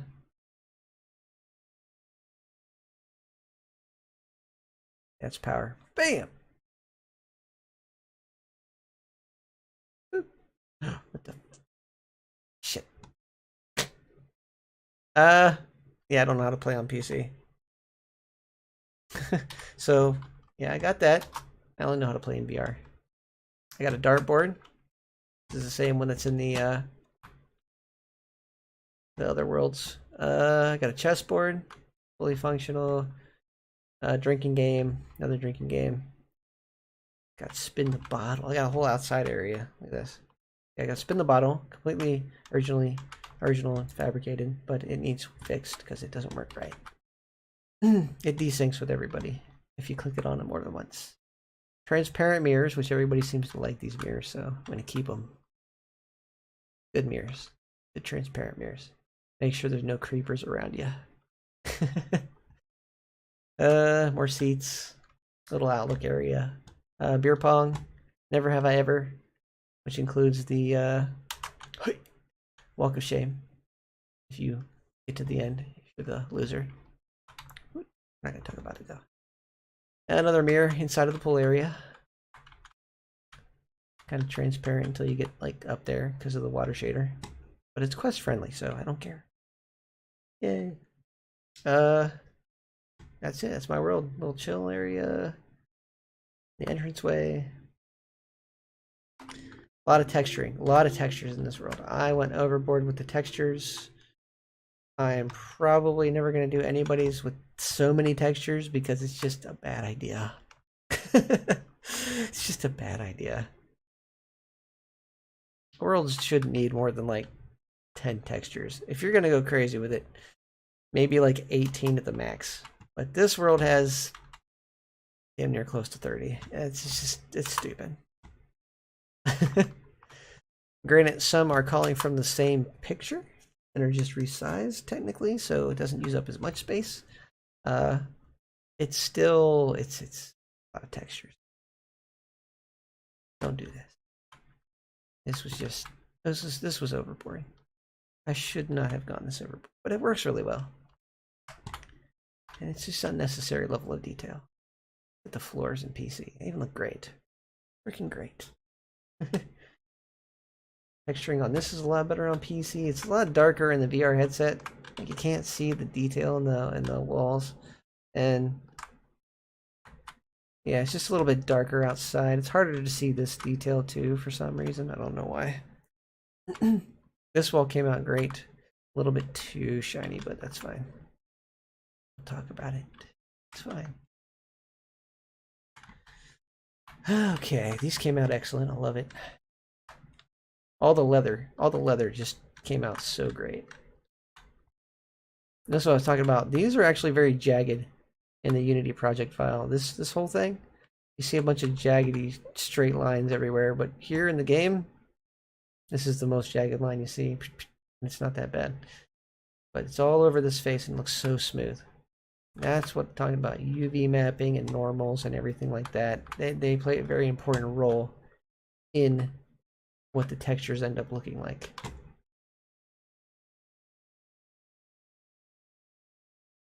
Yeah, it's a public world. You can definitely go into it and hang out and stuff like that. I have to deal with seeing my Patreon stuff all the time, but it's fine. Patreon CashApp sort of contest. You can pick up the gun. It doesn't shoot. It says pew pew. It doesn't shoot though. Hey, get up there. Where's the clue? Oh, that's right. I threw the clue bottle. I got pissed off at it. It breaks, so I got to go over there and at least touch it. Come here. Really? Come here. Why can't I grab the Kahlua bottle? Kahlua! I broke it.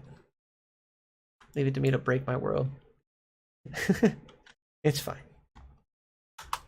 So yeah. Like, yeah, these were supposed to be like orange. I think I'm going to turn them the color of the crap out here. That color. Almost red, but it's more orange than red. So that's like a good color. I think it'll really accent the world really well. And I can just, everybody will be able to see it a lot better than if I put some post-processing on it. Yeah, see, that's what I'm talking about. You see how you can see that glow around it, right? That's what happens when you let the materials, what's it called? Blah blah. Contribute to global illumination. It will illuminate things close by, like that, and it will bake into the light map. And if it bakes into the light map, that means people's characters' hands will change color if they put their hands up there close to the light, because it's baked into the light map. If you have light probes up there, I don't remember if I do. I think I do, but it's a very subtle change, so you're probably not going to notice it on the character. A lot of things overpower those lights, like these lights up here. It was a little dark in this area, so I had to fix that. Alright, so that's my tour. But yeah, notice the high level of detail, how amazing it looks on PC. It's Quest friendly, so Quest users can come in here and they see all the same things with a little bit of dumbed down detail in the textures. But it is still one of the most detailed worlds you'll probably find for Quest. Once you start going around and actually looking at that sort of thing, if you're interested. Yeah. Oh. Bye-bye, VR chat. So long to shut off. Bye-bye. In case I decide to go online later in my VR headset. But, yeah. Cool. That's what I've been doing. Making worlds, doing my day job. And I really, really strive for quality. I really do. That's why my worlds work better. They're more detailed than most. Because I think about these. Like right now, this entire world, everything, which is not going to be in the viewport at the same time, has 127,000 verts and 161,000 tries. Pretty close. Tries to vert ratio. Which it usually is pretty close, if not around half. Usually about half as many verts as there are tries.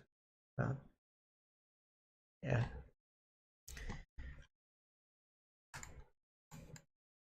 But everywhere looks different. Everything is done differently.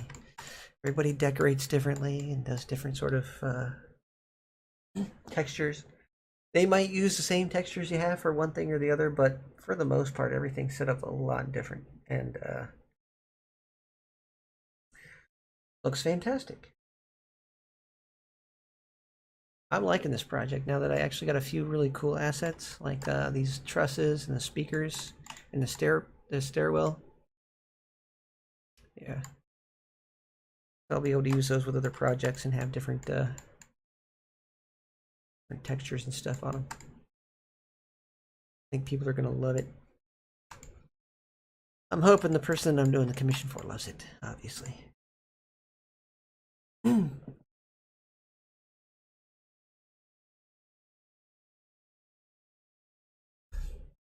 If I had to give a time frame to how long it's going to take me to complete this,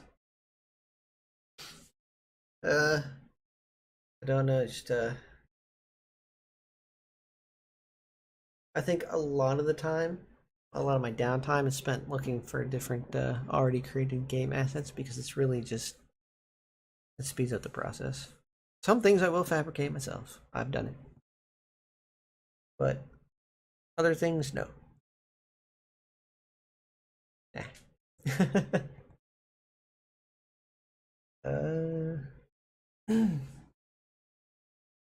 I do need to get a picture frame that's different than mine. Too. I need to get a picture frame I can reuse for the pictures, or I can actually make. This is what I was thinking. Hopefully they like the idea. Okay, so I can put a picture frame in each one of these and have different pictures, but I can also use this inside of here after I inset it one more time, because that's what I want to do. Inset to point 0.015. Yeah. So I'm going to do that for each one, and then I'm going to separate this face in the middle. So I can have a little border around it, and then the actual texture that I want. And a picture UV'd onto this area. 0.15. And I just do that to the rest of these, just in case. Tab. Period. There we go. Inset 0.015. Tab. So many of these, right? Let's see if I can grab multiples. Tab. Tab. Tab. Okay. Tab. There we go. Inset 0.015. Bam. Same thing with the other side. Don't worry about that. It's just generic shading. It doesn't actually look like that. See? Yeah. Yeah. Yeah. Oh.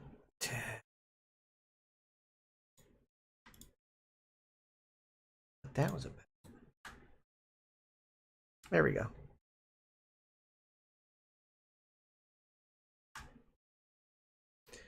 Inset 0.015. Bam. What the fudge just happened to that one? Maybe there's something wrong with that. Maybe that's why it's changing a different color. But now there's two set control. Okay. Unselect that one for a second. Inset 0.015. Enter. Good to go. Inset 0.015. It's in there. Oh my god.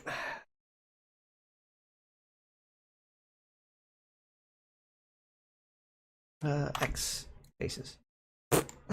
That's her face. I think it's got a double face on all of them. So I'm just gonna wait. There are two objects. Is that what this is? Control Z. Select dot. Yeah, give me that. X delete. Yep, that's what it was. There was two on the same spot. Okay. We're not going to talk about it. Ta-da! Perfect. Yep. Okay. We'll save. So now, all that changes. All them changes. Takes a minute to save.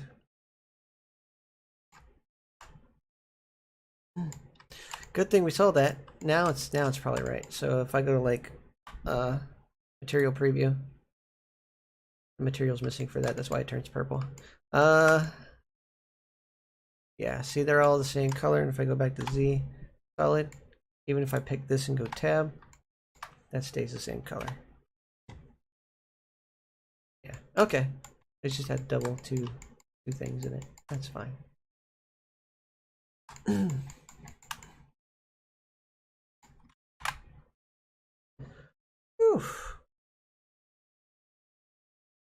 This bed was an amazing find. I gotta admit, the person that used this bed in their world that I know it was the same bed from the backboard, but I'm gonna retexture it differently and make it unique. I do apologize for the sheets. There's not really much I can do about them. They're already light mapped, and they already look freaking nifty as hell. So a little bit messy.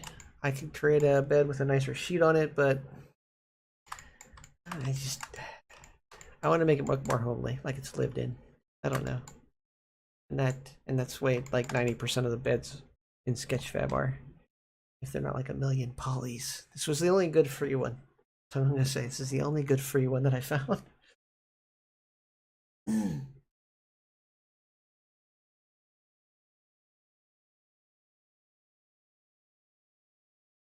So there's that.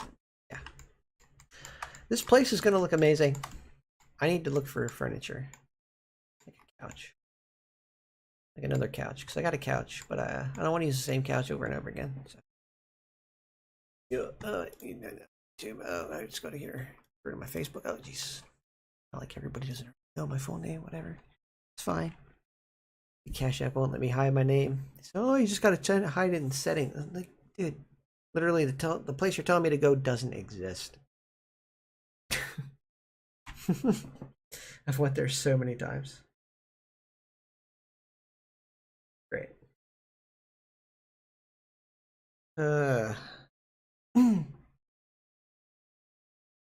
We got here.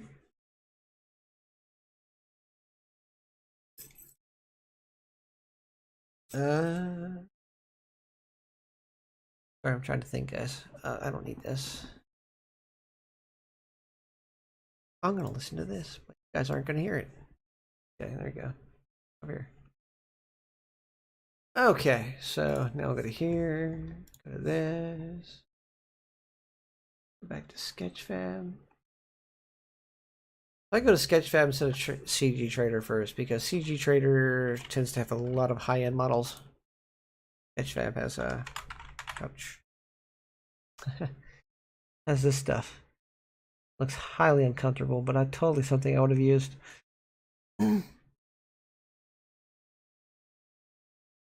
These don't look too bad. Heck. You really got to zoom in on some of these. I can retexture it, of course, but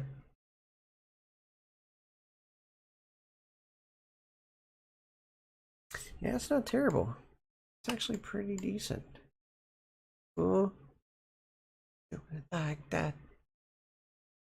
Oh God, that's a bit much for a couch. More than my bed. Sheesh. Not do that. Oh, a corner couch. That might actually be perfect. Retextured. Look at this.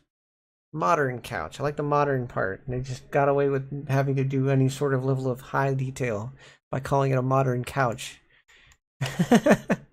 Threw on a bunch of seams and called it a day. Those seams are literally just norms. That's all those are. Those are norms placed in certain areas. The texture of this couch is terrible, and I can literally just retexture it and have a nice little modern looking couch for the corner. Actually separate that. Oh, you put a floor in here with it? Sheesh, that's unnecessary. Yeah, I could totally put that couch in like, they're in here. Possibly maybe around the outside. No, probably inside. Yeah, I can size it to be inside. Just make sure that it's the same. Get over here, Jim.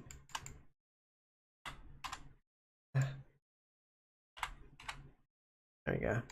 And then get him down to the ground. Okay, that's Jim. Jim's got the grab, Shift C. There we go. Okay, so as Jim, you just got to make sure the couch doesn't look weird. You know what? We'll put that in. We'll go ahead and put that in there. That's a nice couch. Little corner couch. If I can, I would like to put it from this corner to that corner. That would probably be the best idea. That way this can be saved for some kind of other... You know what? No. I'm going to put like a decorative thing over here. So maybe the couch goes this way, this way. Yeah. Whew, I'm okay. Let's get this couch. Download 3D model. Original format, FBX, auto convert, download. The FBX never has the freaking textures because they hate me. Show in folder. Couches. Extract all. Where I want you to be. Objects. Couches. Objects. Couch. We'll rename this couches. Come on. Hey, you bastard. There we go. Couches. Couches? Couches. Okay, that's textures for somebody. New folder. Modern couch. There we go. I don't know what that's for. It's for something else. I select this folder, select folder, and extract. Ta-da! Scene bin. Yep, it is a bin file, and we'll have to extract it as an FBX because it's gonna put the whole scene in. Well, no. Watch. I can do this. Okay. File, import, df, g, blah, blah, blah, whatever it's called. Objects, Couches. Modern couch. This one. Import. Bing. Oh, Jesus. Okay, so it's the floor. Maybe we can just grab the floor. Okay, so. Yeah. Okay. Rotate Z. I'll have to mirror it if we want to, oh, there we go. Grab Shift Z. Oh, wow. Yeah, we can actually make it bigger. I'm gonna grab that floor piece in a second here. Come on. It's fat model. Bank. Root node. Frame. P plane. Delete. That's why we don't need that plane there. What is it? That plane right there. Root node. Probably what that is. I don't know what that is. It's a Control Z. Get it in place first before you delete that. There we go. Okay, so let's see if we can mirror it on the y-axis. There is a way to flip these. I just forgot how to do it. Object mirror y. Back level. There we go. Ha! There we go. I'm a fart smeller. I mean a smart feller. Yeah. Now, grab Shift Z. Okay. Right click on the plane. No. How are we gonna do this? We'll just re-grab all that. So we're just gonna just get delete. Okay, so now we're just gonna grab this, and this. There we go. And go. Grab. Okay, there we go. So we have the whole thing. Now we can just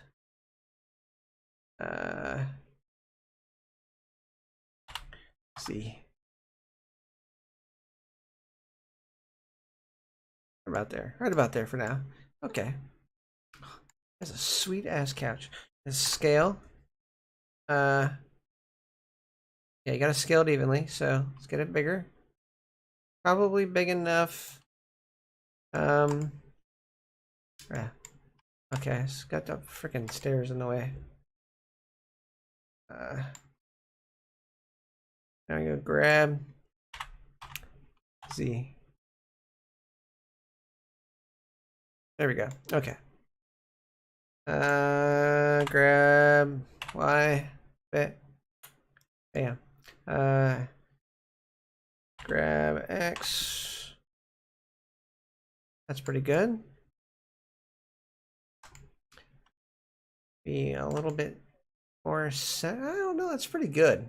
Actually, we're gonna center it. Yeah. I kind of did. I want to have anything over there. Huh. Now we're gonna center it. Grab Y. It looks better in this corner though, don't you think? Yeah. Maybe we'll put something over here. Where we can scale a little bit. I don't know. I don't make it too big. Don't want to make it too small. Don't want to make it too big. But we do want to make it fit, don't we? So let's just scale it out a bit more. Scale. Maybe that'll fit.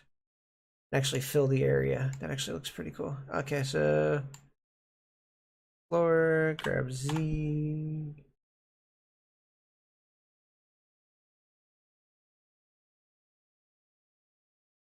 What about there? Okay. Grab X. About there. Yeah. Grab Y. Out there. Yeah, that's good. That's pretty slick. Grab Y. There we go. Ooh. I like. You retextured, obviously, but that's what I got. That look really cool.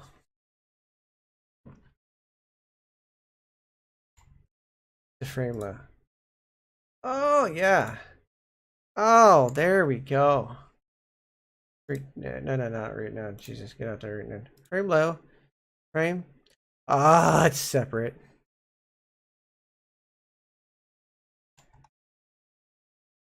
And it's going to be so easy to separate those anyway that I don't have to worry about how they look right now. I do have to separate that object from that because I don't want that to get retextured when I retexture the feet. It's just weird. Who does that? Or the backs. Yeah, the feet and the backs are all one big mesh. That's weird. Whatever. Just grab the feet. Fine. Control save. That's pretty cool. That was a good find. Modern couch. And tab. Cool. God, that's terrible, but we'll work with it. We'll work with it. I think I can put some lights around certain areas. You see this one? Tab. Oh god dang! Look at those triangles. Killing me, guy. Killing me. Is this how they got this? Holy crap! That is unnecessary.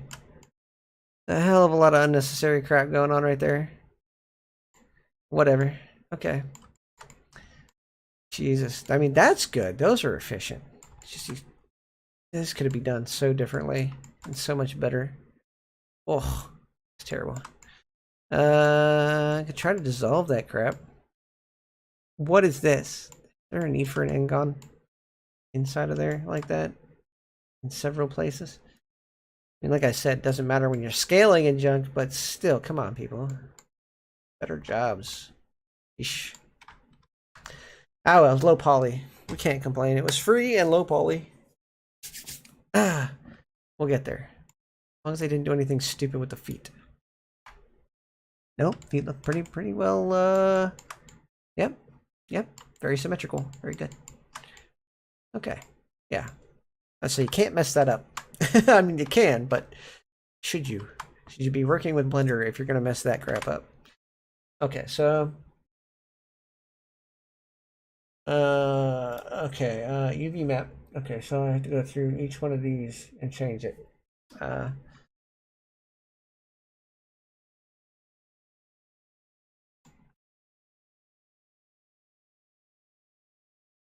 Oh, we're gonna separate that out, so might as well do that now.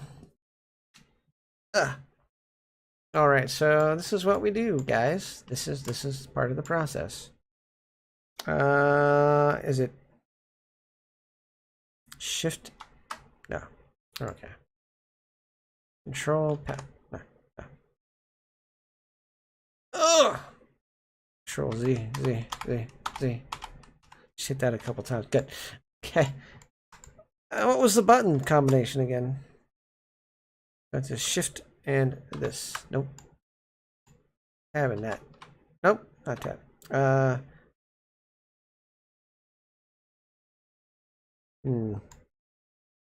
Forgetting shortcut keys already, are we?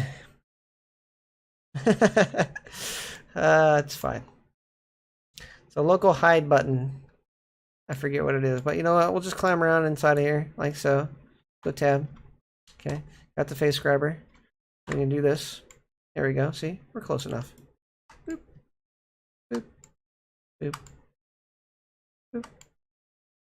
Boop. Not a big deal. See? Not a big deal. Get the bottom just in case. Boop. Boop. I know the bottom's completely pointless to render out with these, but you never know where people are going to set them.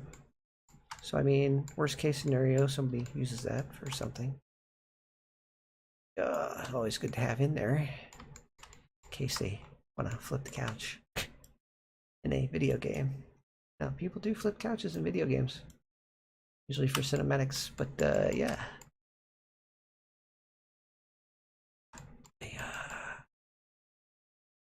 We're not thinking about topology when they made this. They were thinking about what's quick and easy.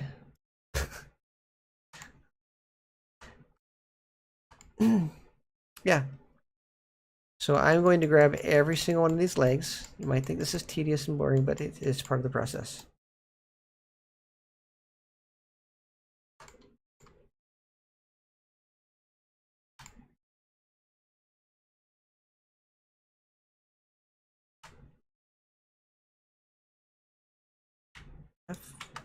What was it? Control F? J. No. I don't know what it was. There's a shortcut to doing this. In the same group. Jesus. Christ. Going into the freaking thing.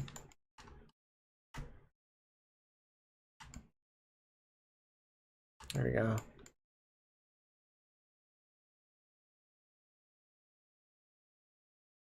Did I get the other side? I did.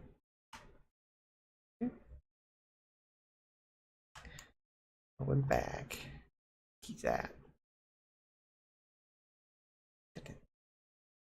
Yeah, I'm listening to KDA. Listen to me.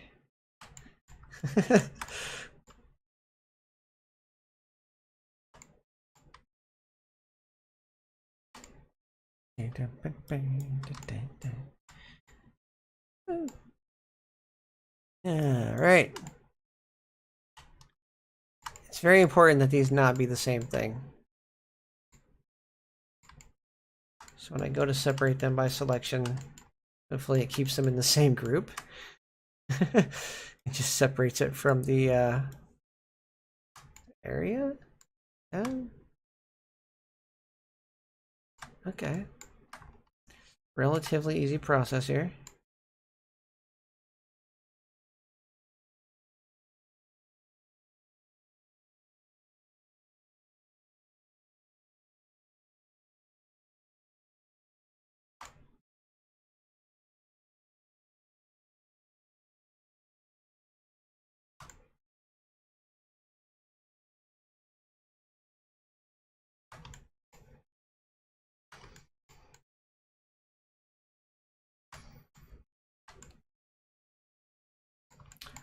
Yay, one more.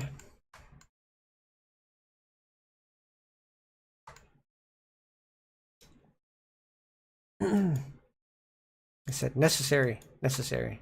We got this. Yeah.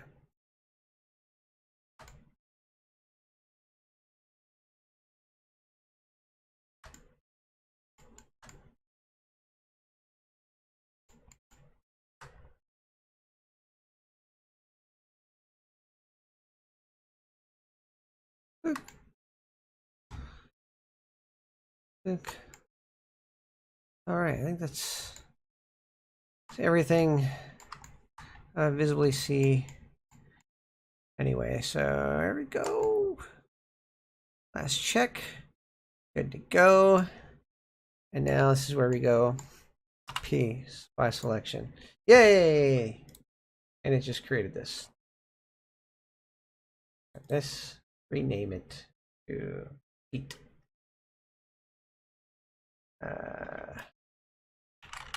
Frame underscore feet. There we go. Bam.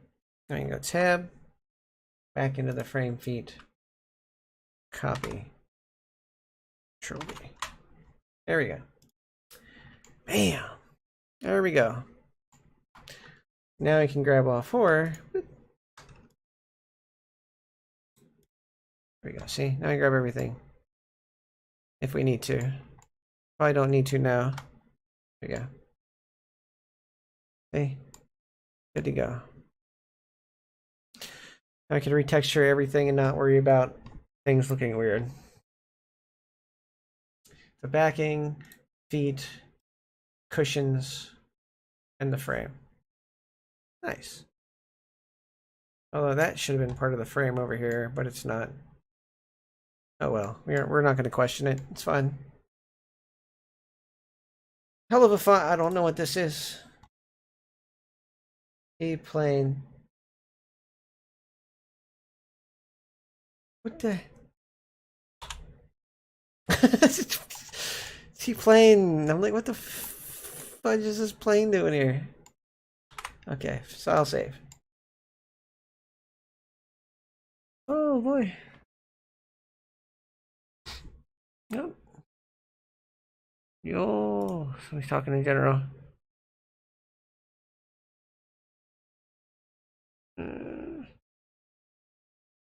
That's just me earlier.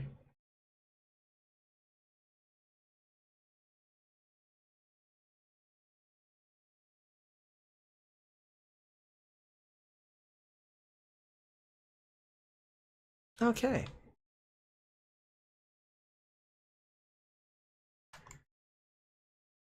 So yeah, that's good. Full body's coming on the couch. I'll put couch colliders on there. Optional, obviously. Some kind of menu. We'll get to that part, but that's Unity stuff. Right now we're just doing the rendering. This thing you got to remember about this is that this is a rendering process, and it takes a while. I think this looks amazing. Good one. Good find. Okay.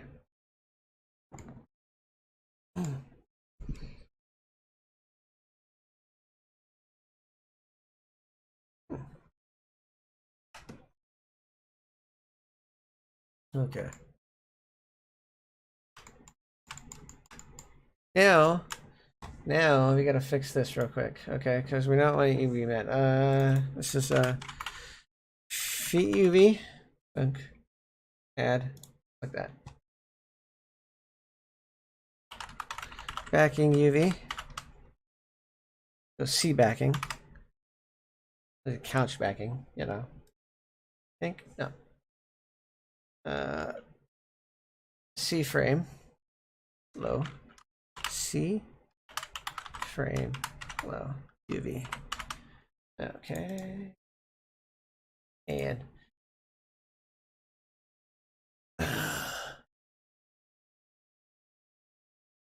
C frame bottom. That's what I'm gonna call it.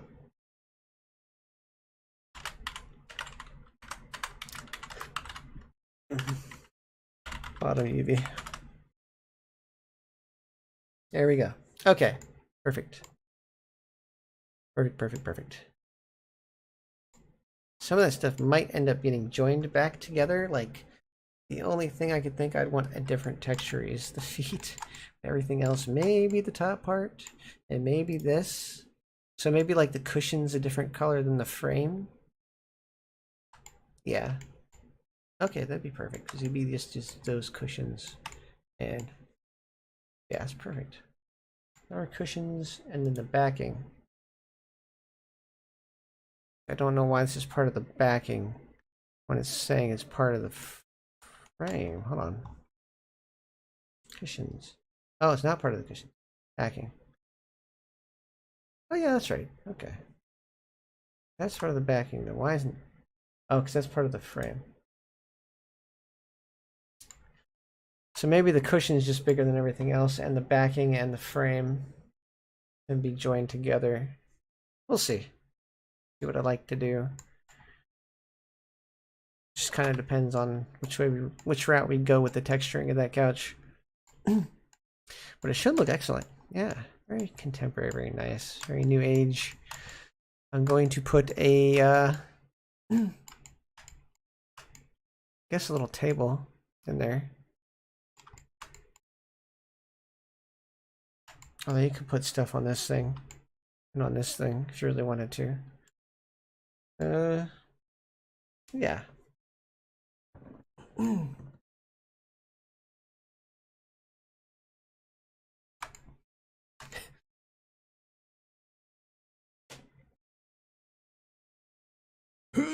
God.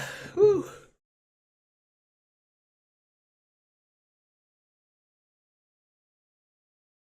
It's a good size. Literally, somebody could like lay down here. I need to get a few pillows and put one like right there. Or put like a little, just a pillow on this one in general.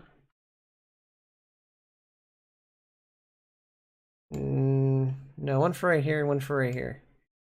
Or not just one right here, because that's what people would be laying. They'd be laying down here. People would be sitting here and here. Yeah. That's how that couch was made, right? Totally what that was intended for. Ugh.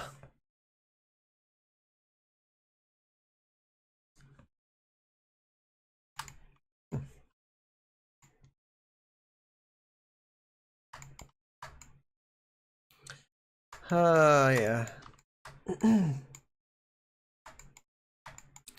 Yeah, we're good to go. That's ready for texturing and UV mapping and stuff. That's already technically got a general UV map to it, I think. We go. Getting the fudge nuts. Oh yeah, it does. See? Holy, what the? Oh my god, what is that calling? Do they even have?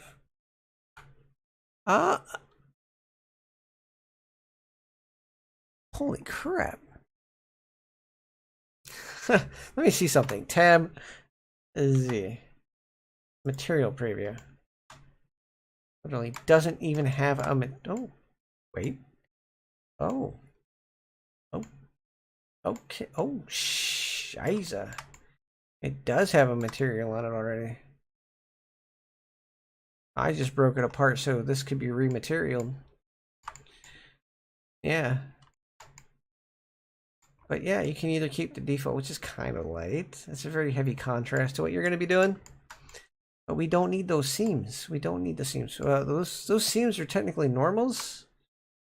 So we can actually get rid of, we can use the same normals is what we can do, okay? Because the UV maps are the same. We'll use the same normals. We'll use a different albedo image for the shading link. Yeah, you see? They have all this stuff in here and shaded. And what they have is a normal map. We'll keep the cushion norms, but we're going to change the base color. Okay. Well, we'll change the base color. That way you can have whatever color couch you want. Yeah. But it'll still look pretty cool because it'll have the norms on there that we just saw. Let's see the material preview. Those norms right there. I'll show you what'll happen. I just go with a base color. Give me. Okay. Give me the damn noodle. No. Give me the noodle. I need to unhook. Yada. Haha. See? And now I can just change the color and keep the norms. Okay. Woo. Yeah. We're just gonna go back in the middle. And we're gonna reattach the base color for now. For now. But yeah, I think the norms even yeah, the norms are even the grain on the couch. It's perfect. You just change the couch color, literally. Not a big deal.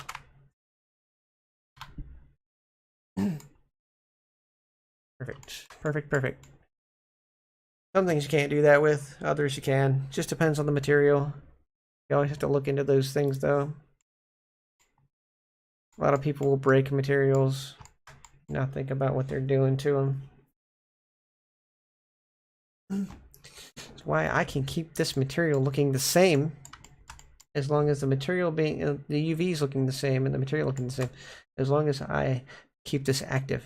If I edit this one by highlighting it, it's not going to change what this looks like because this is the active one. It's just going to change what's on this, how this is laid out. That's all it's going to do.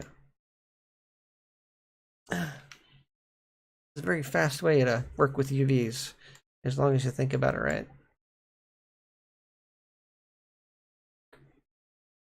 Okay.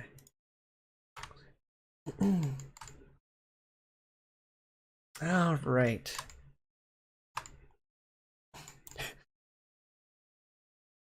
I'm going to incorporate some of these lamps around the stone wall that I'm going to put in. I'm going to put in a stone wall. That's going to have some plants up against it, you know, maybe some ivy and junk. And then behind that, I will have a few trees, and then probably more so on this side. I'm just going to let the skybox be the skybox over there.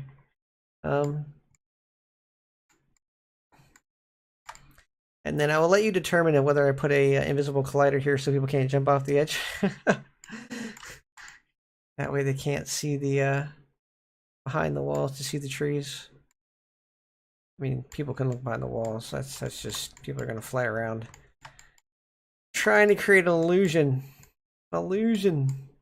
Presence of a forest. I wonder if I can find some terrain.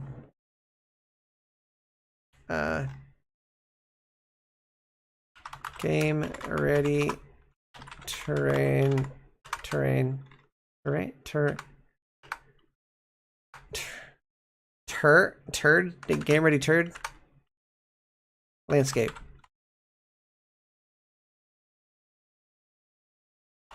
Okay. There we go.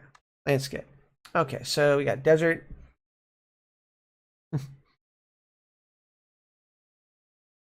You can put you inside of a hill. Technically game ready, but oh my god, the poly count on those is probably horrendous. God. Yeah, very you want a forest, right? I mean, you want something with trees, or that looks like you could have trees around it.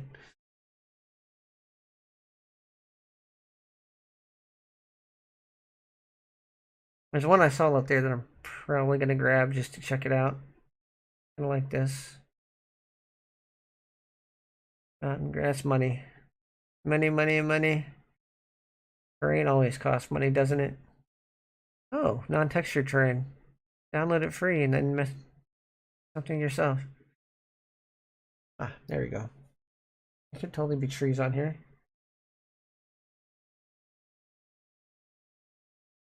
Like I said, too many polys.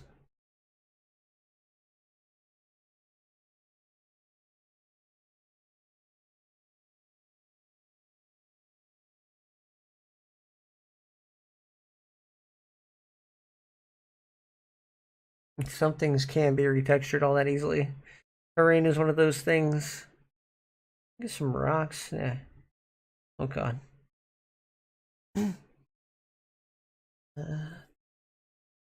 So I mean that's good for. See, that's a skybox. You see, that's a skybox, and that's a well-placed skybox. So that way, somebody falls, it's gonna break the illusion. But as long as they're not like falling in the sky, they're gonna look like it's gonna look like those are exactly where they should be. Skyboxes can be tricky. You just want the illusion of stuff. They're really good. Why they charge for that crap? Rocks. Ah, tombstones. This might be something to do. PBR, some PBR. Yeah, it's a bit much. Not terrible.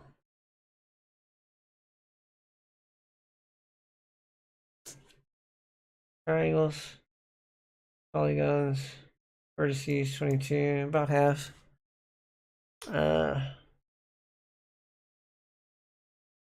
It's not like I said, not terrible, but yeah,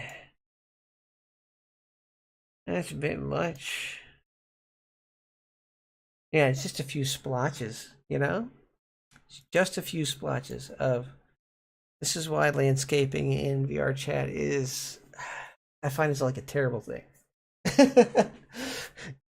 People that make these worlds that you can walk around and have terrain, it's difficult. I had a friend that built a pretty popular world and had some terrain with it. You had to dumb it down, make it basic because it was 4K and it was like 6 4K terrain textures. Ridiculous. Oh, no, I'll be right back. Ah.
Whew.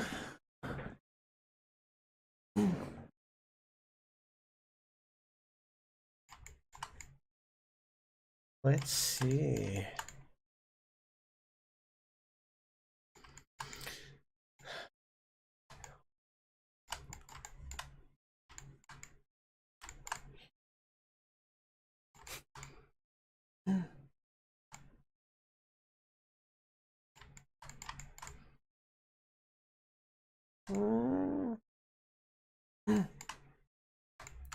I believe they wanted these out here too.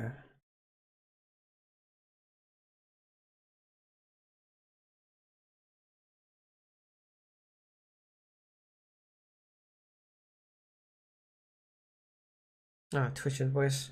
Okay.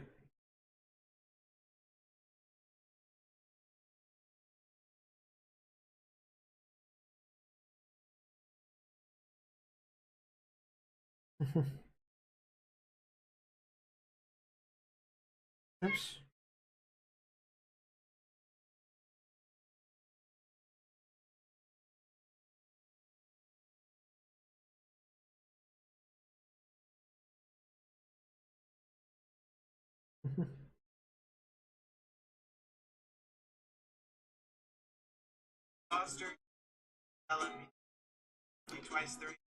Oopsie. TikTok's going. Ah, not a big deal. Ah, sorry, I hurt myself. Not a big deal. All right.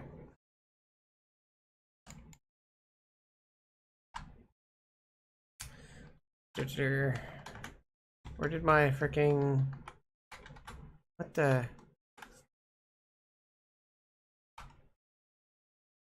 Oh my god, where... Hold on. My triangles go?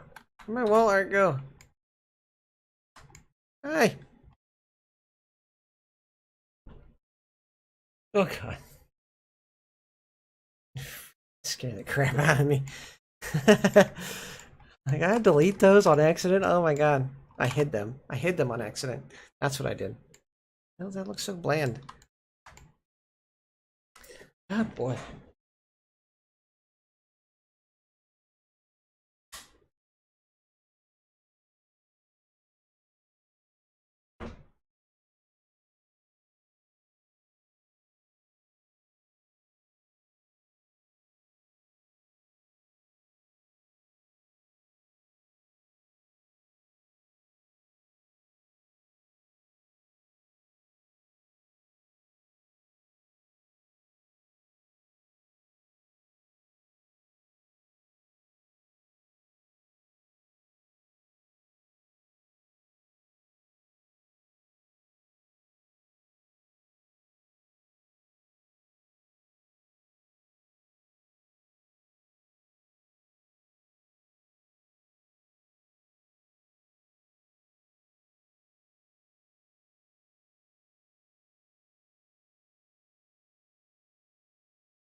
Oh, that's right, I forgot.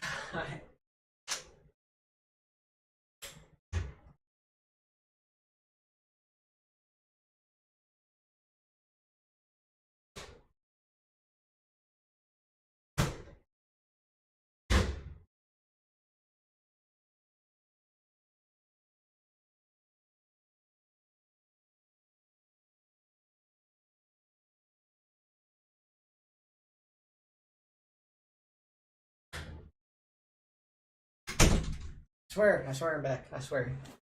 Ugh. Okay. Okay, so here we go. Been doing this for about 3 hours now. Oof. I'm gonna call it a day. I fixed up some stuff. I put a couch in here. I looked for windows. I got a window I'm gonna install in a few places. And I'm gonna put one over here. I'm gonna put one over here. Probably gonna put one like right before the stairs. Yeah. It'd be like technically, oh no, I can't put one over. Oh my gosh. That'll look weird if I put one there.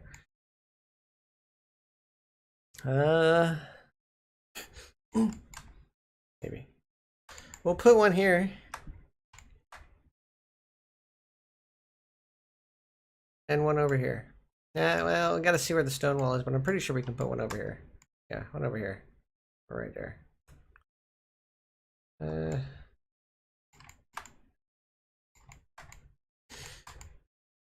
Yeah, I'll put one over here.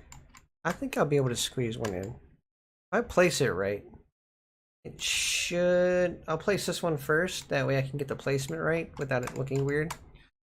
But yeah, I'll make a window over here, I'll put that stuff over there, and I'll...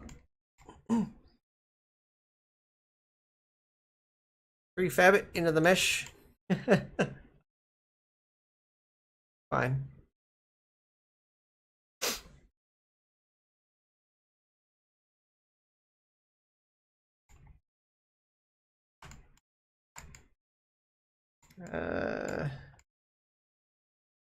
Make the mesh in this shape with no holes and then put the windows in. It's gonna be difficult. We'll figure it out. Be a lot of adjusting of position and size. A little bit of overlap going on. It's not gonna matter too much the way the windows are gonna be. There are gonna be spots where it does matter. That's gonna be the difficult part. We'll see how it goes.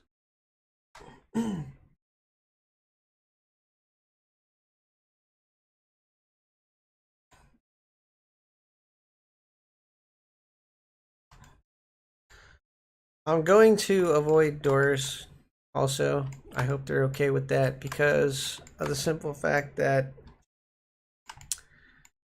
enclosed spaces require what's called a occlusion portal. And occlusion portals, what they do is even if the door is shut, it has to render out what's inside. Don't want that. That's gonna take your counts up and stuff like that. No matter where you're at in the world, you'll always be able to see what's in that occlusion portal because of shut doors. Rendering programs don't like enclosed spaces unless you have an occlusion portal.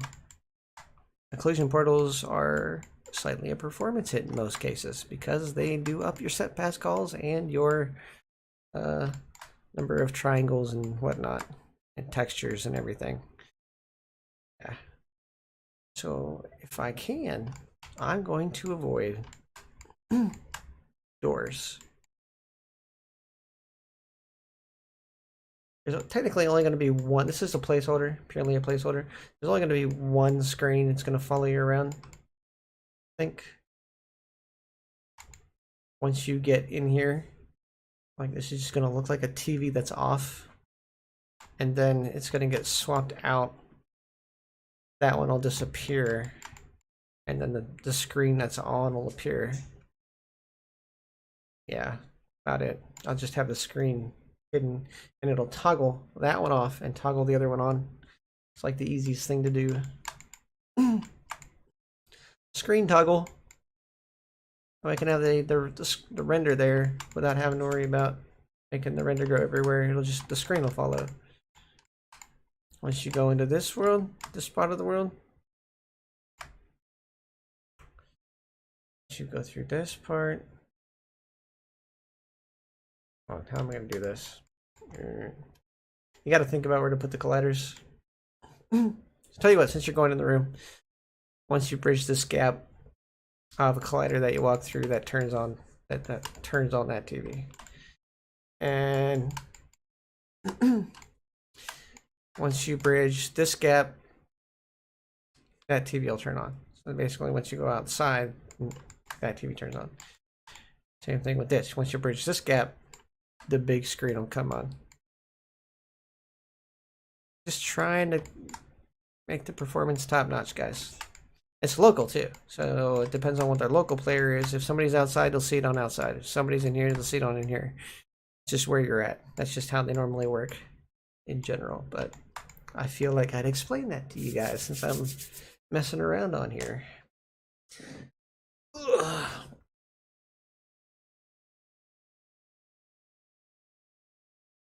Right. So this has been a very long podcast, Twitch stream. I hope we've all learned something. I can't talk. Give me 1 second.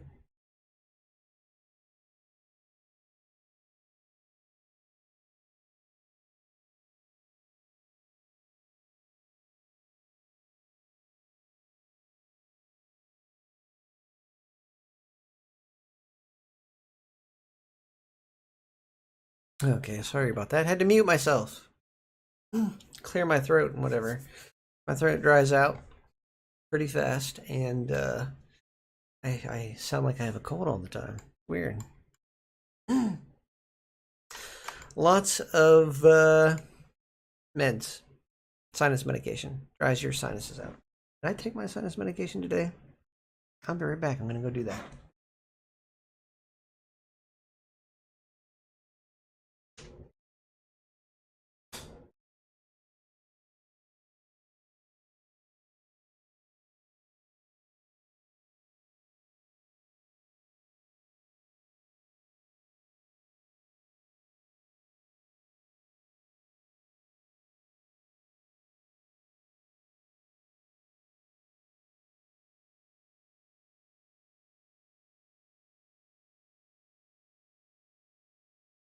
Ugh.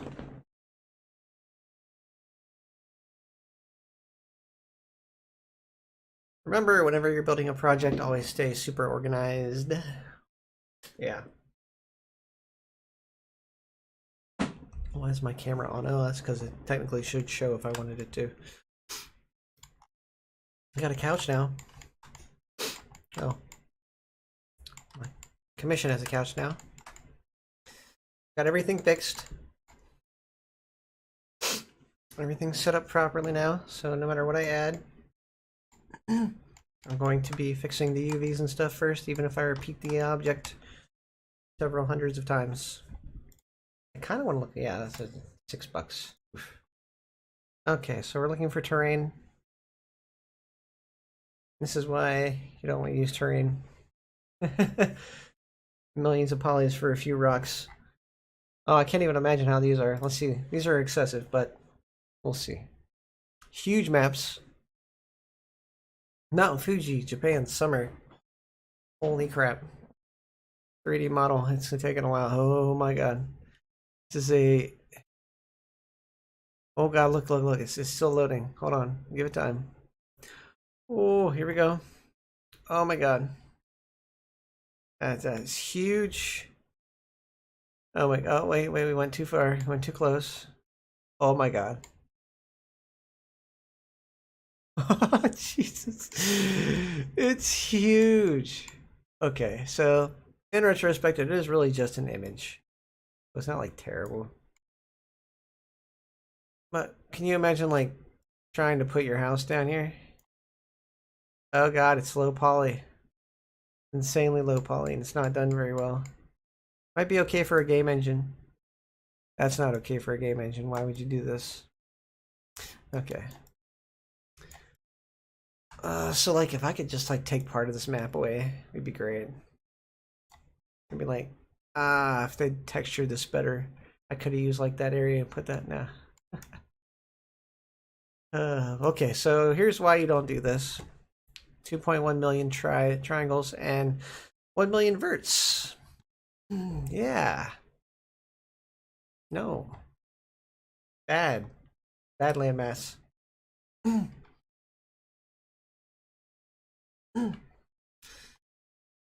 I think I could sculpt something better, but then I would have to like texture paint it, and I don't have texture painter. Uh, that's an expensive little add-on. And also very time consuming. Makes it look fantastic, but yeah, this is texture painter. Right? I think it is. Usually it tells you if it is. Made in Blender. Oh, it's a photogram. Photogrammetry. Basically, it's a 3D render of a photo surface. Oh god, it's ugly. That is ugly. Ugh. I don't care who you are. Don't do that.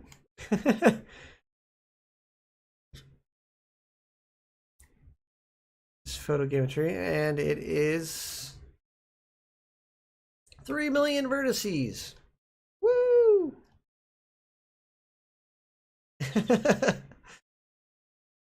And 178 triangles. Why in the world does it have 3 million verts but only 178 triangles?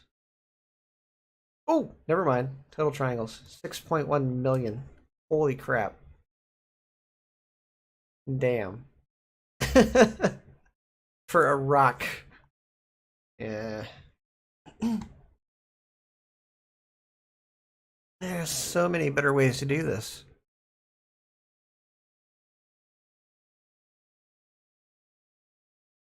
Yes, exactly what you do not want to do. I could put his house in a volcano. I wanted another 200,000 tries and 132,000 verts. Yeah, I think that's pretty good, right? I mean, look at that. Oof. Oh, yeah. Oh, yeah. Look at that. Yeah. Oh, yeah. It'll look horribly pixelated if I go in that far.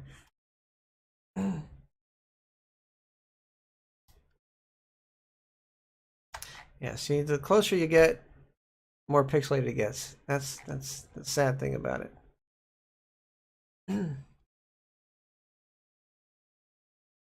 it's not made to be very big. It's made to be like about, yeah, for you to get about this close. About this close. Very small object. You'd put this on a table in your world, and it's 200,000 vert. That's it. 4K texture. Oh, it's an ugly piece of sketchfab art. Oh, I closed it. Hi, Google. Okay. Do I have another one like CG Trader? Let's check CG Trader.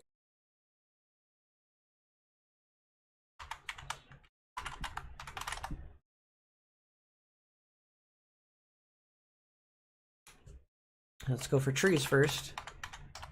Trees. Oh god. $10 for a tree.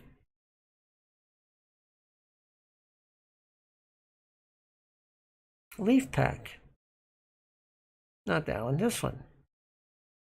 Trees collection, 60 trees, 265 textures. Oof. $15. Probably not game ready. $9.99. Go with price. Go with free. Boop. There we go. Okay.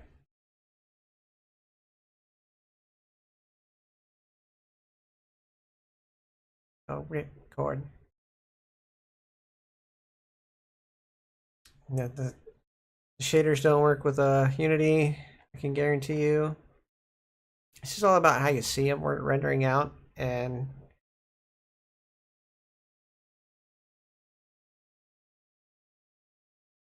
notice nobody has like a Unity package. Too nice. They'd be too nice if they did that. Low poly grass. Yeah, not you. Low poly grass. No, stop showing me the tree. I want the grass. There. No, that's not. My God, just give me this thing. Ah, okay. So you can like literally two flat planes. You can't do transparency shaders like that. They're not compatible with Quest. Stop showing me junk. Didn't work like that, guys. Come on.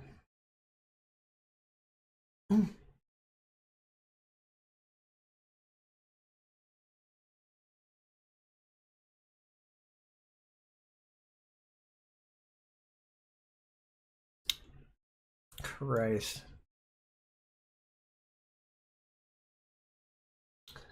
Not low poly. You're just like, nah, nah. That's not low poly. Sorry.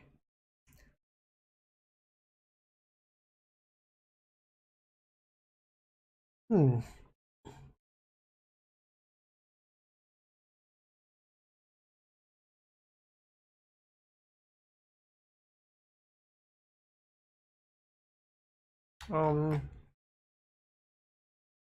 Do landscape.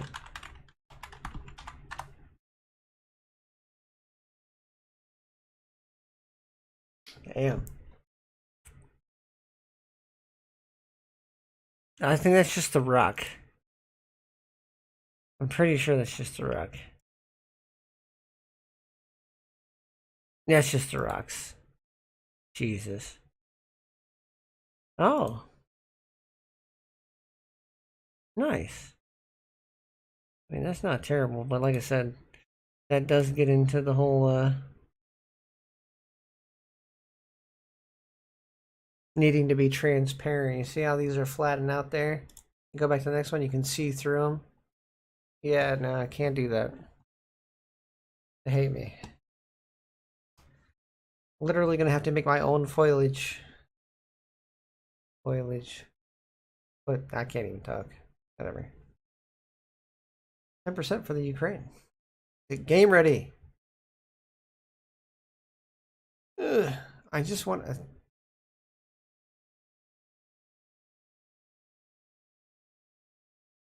like a field.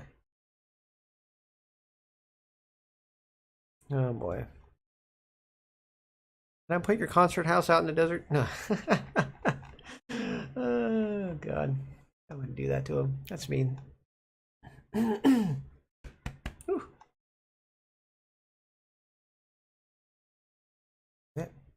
Oh. Like. Oh, there we go.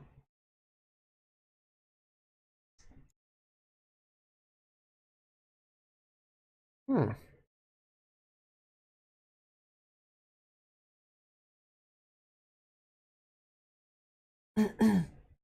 It's just the trees. It's literally just the trees. Hmm. Nobody does textures. Nobody does landscape. I should have create your own landscape. $10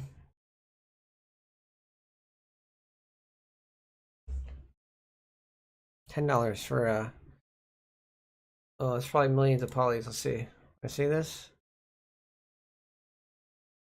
Low poly. VR low poly. Nope, sorry. I don't go to CG Trader. Ugh. Go back to the other place. Sketchfab. Uh, Textures. Build. Booth. Building commission. Google form. Go back to Sketchfab. Okay. Prices in travel now. Okay.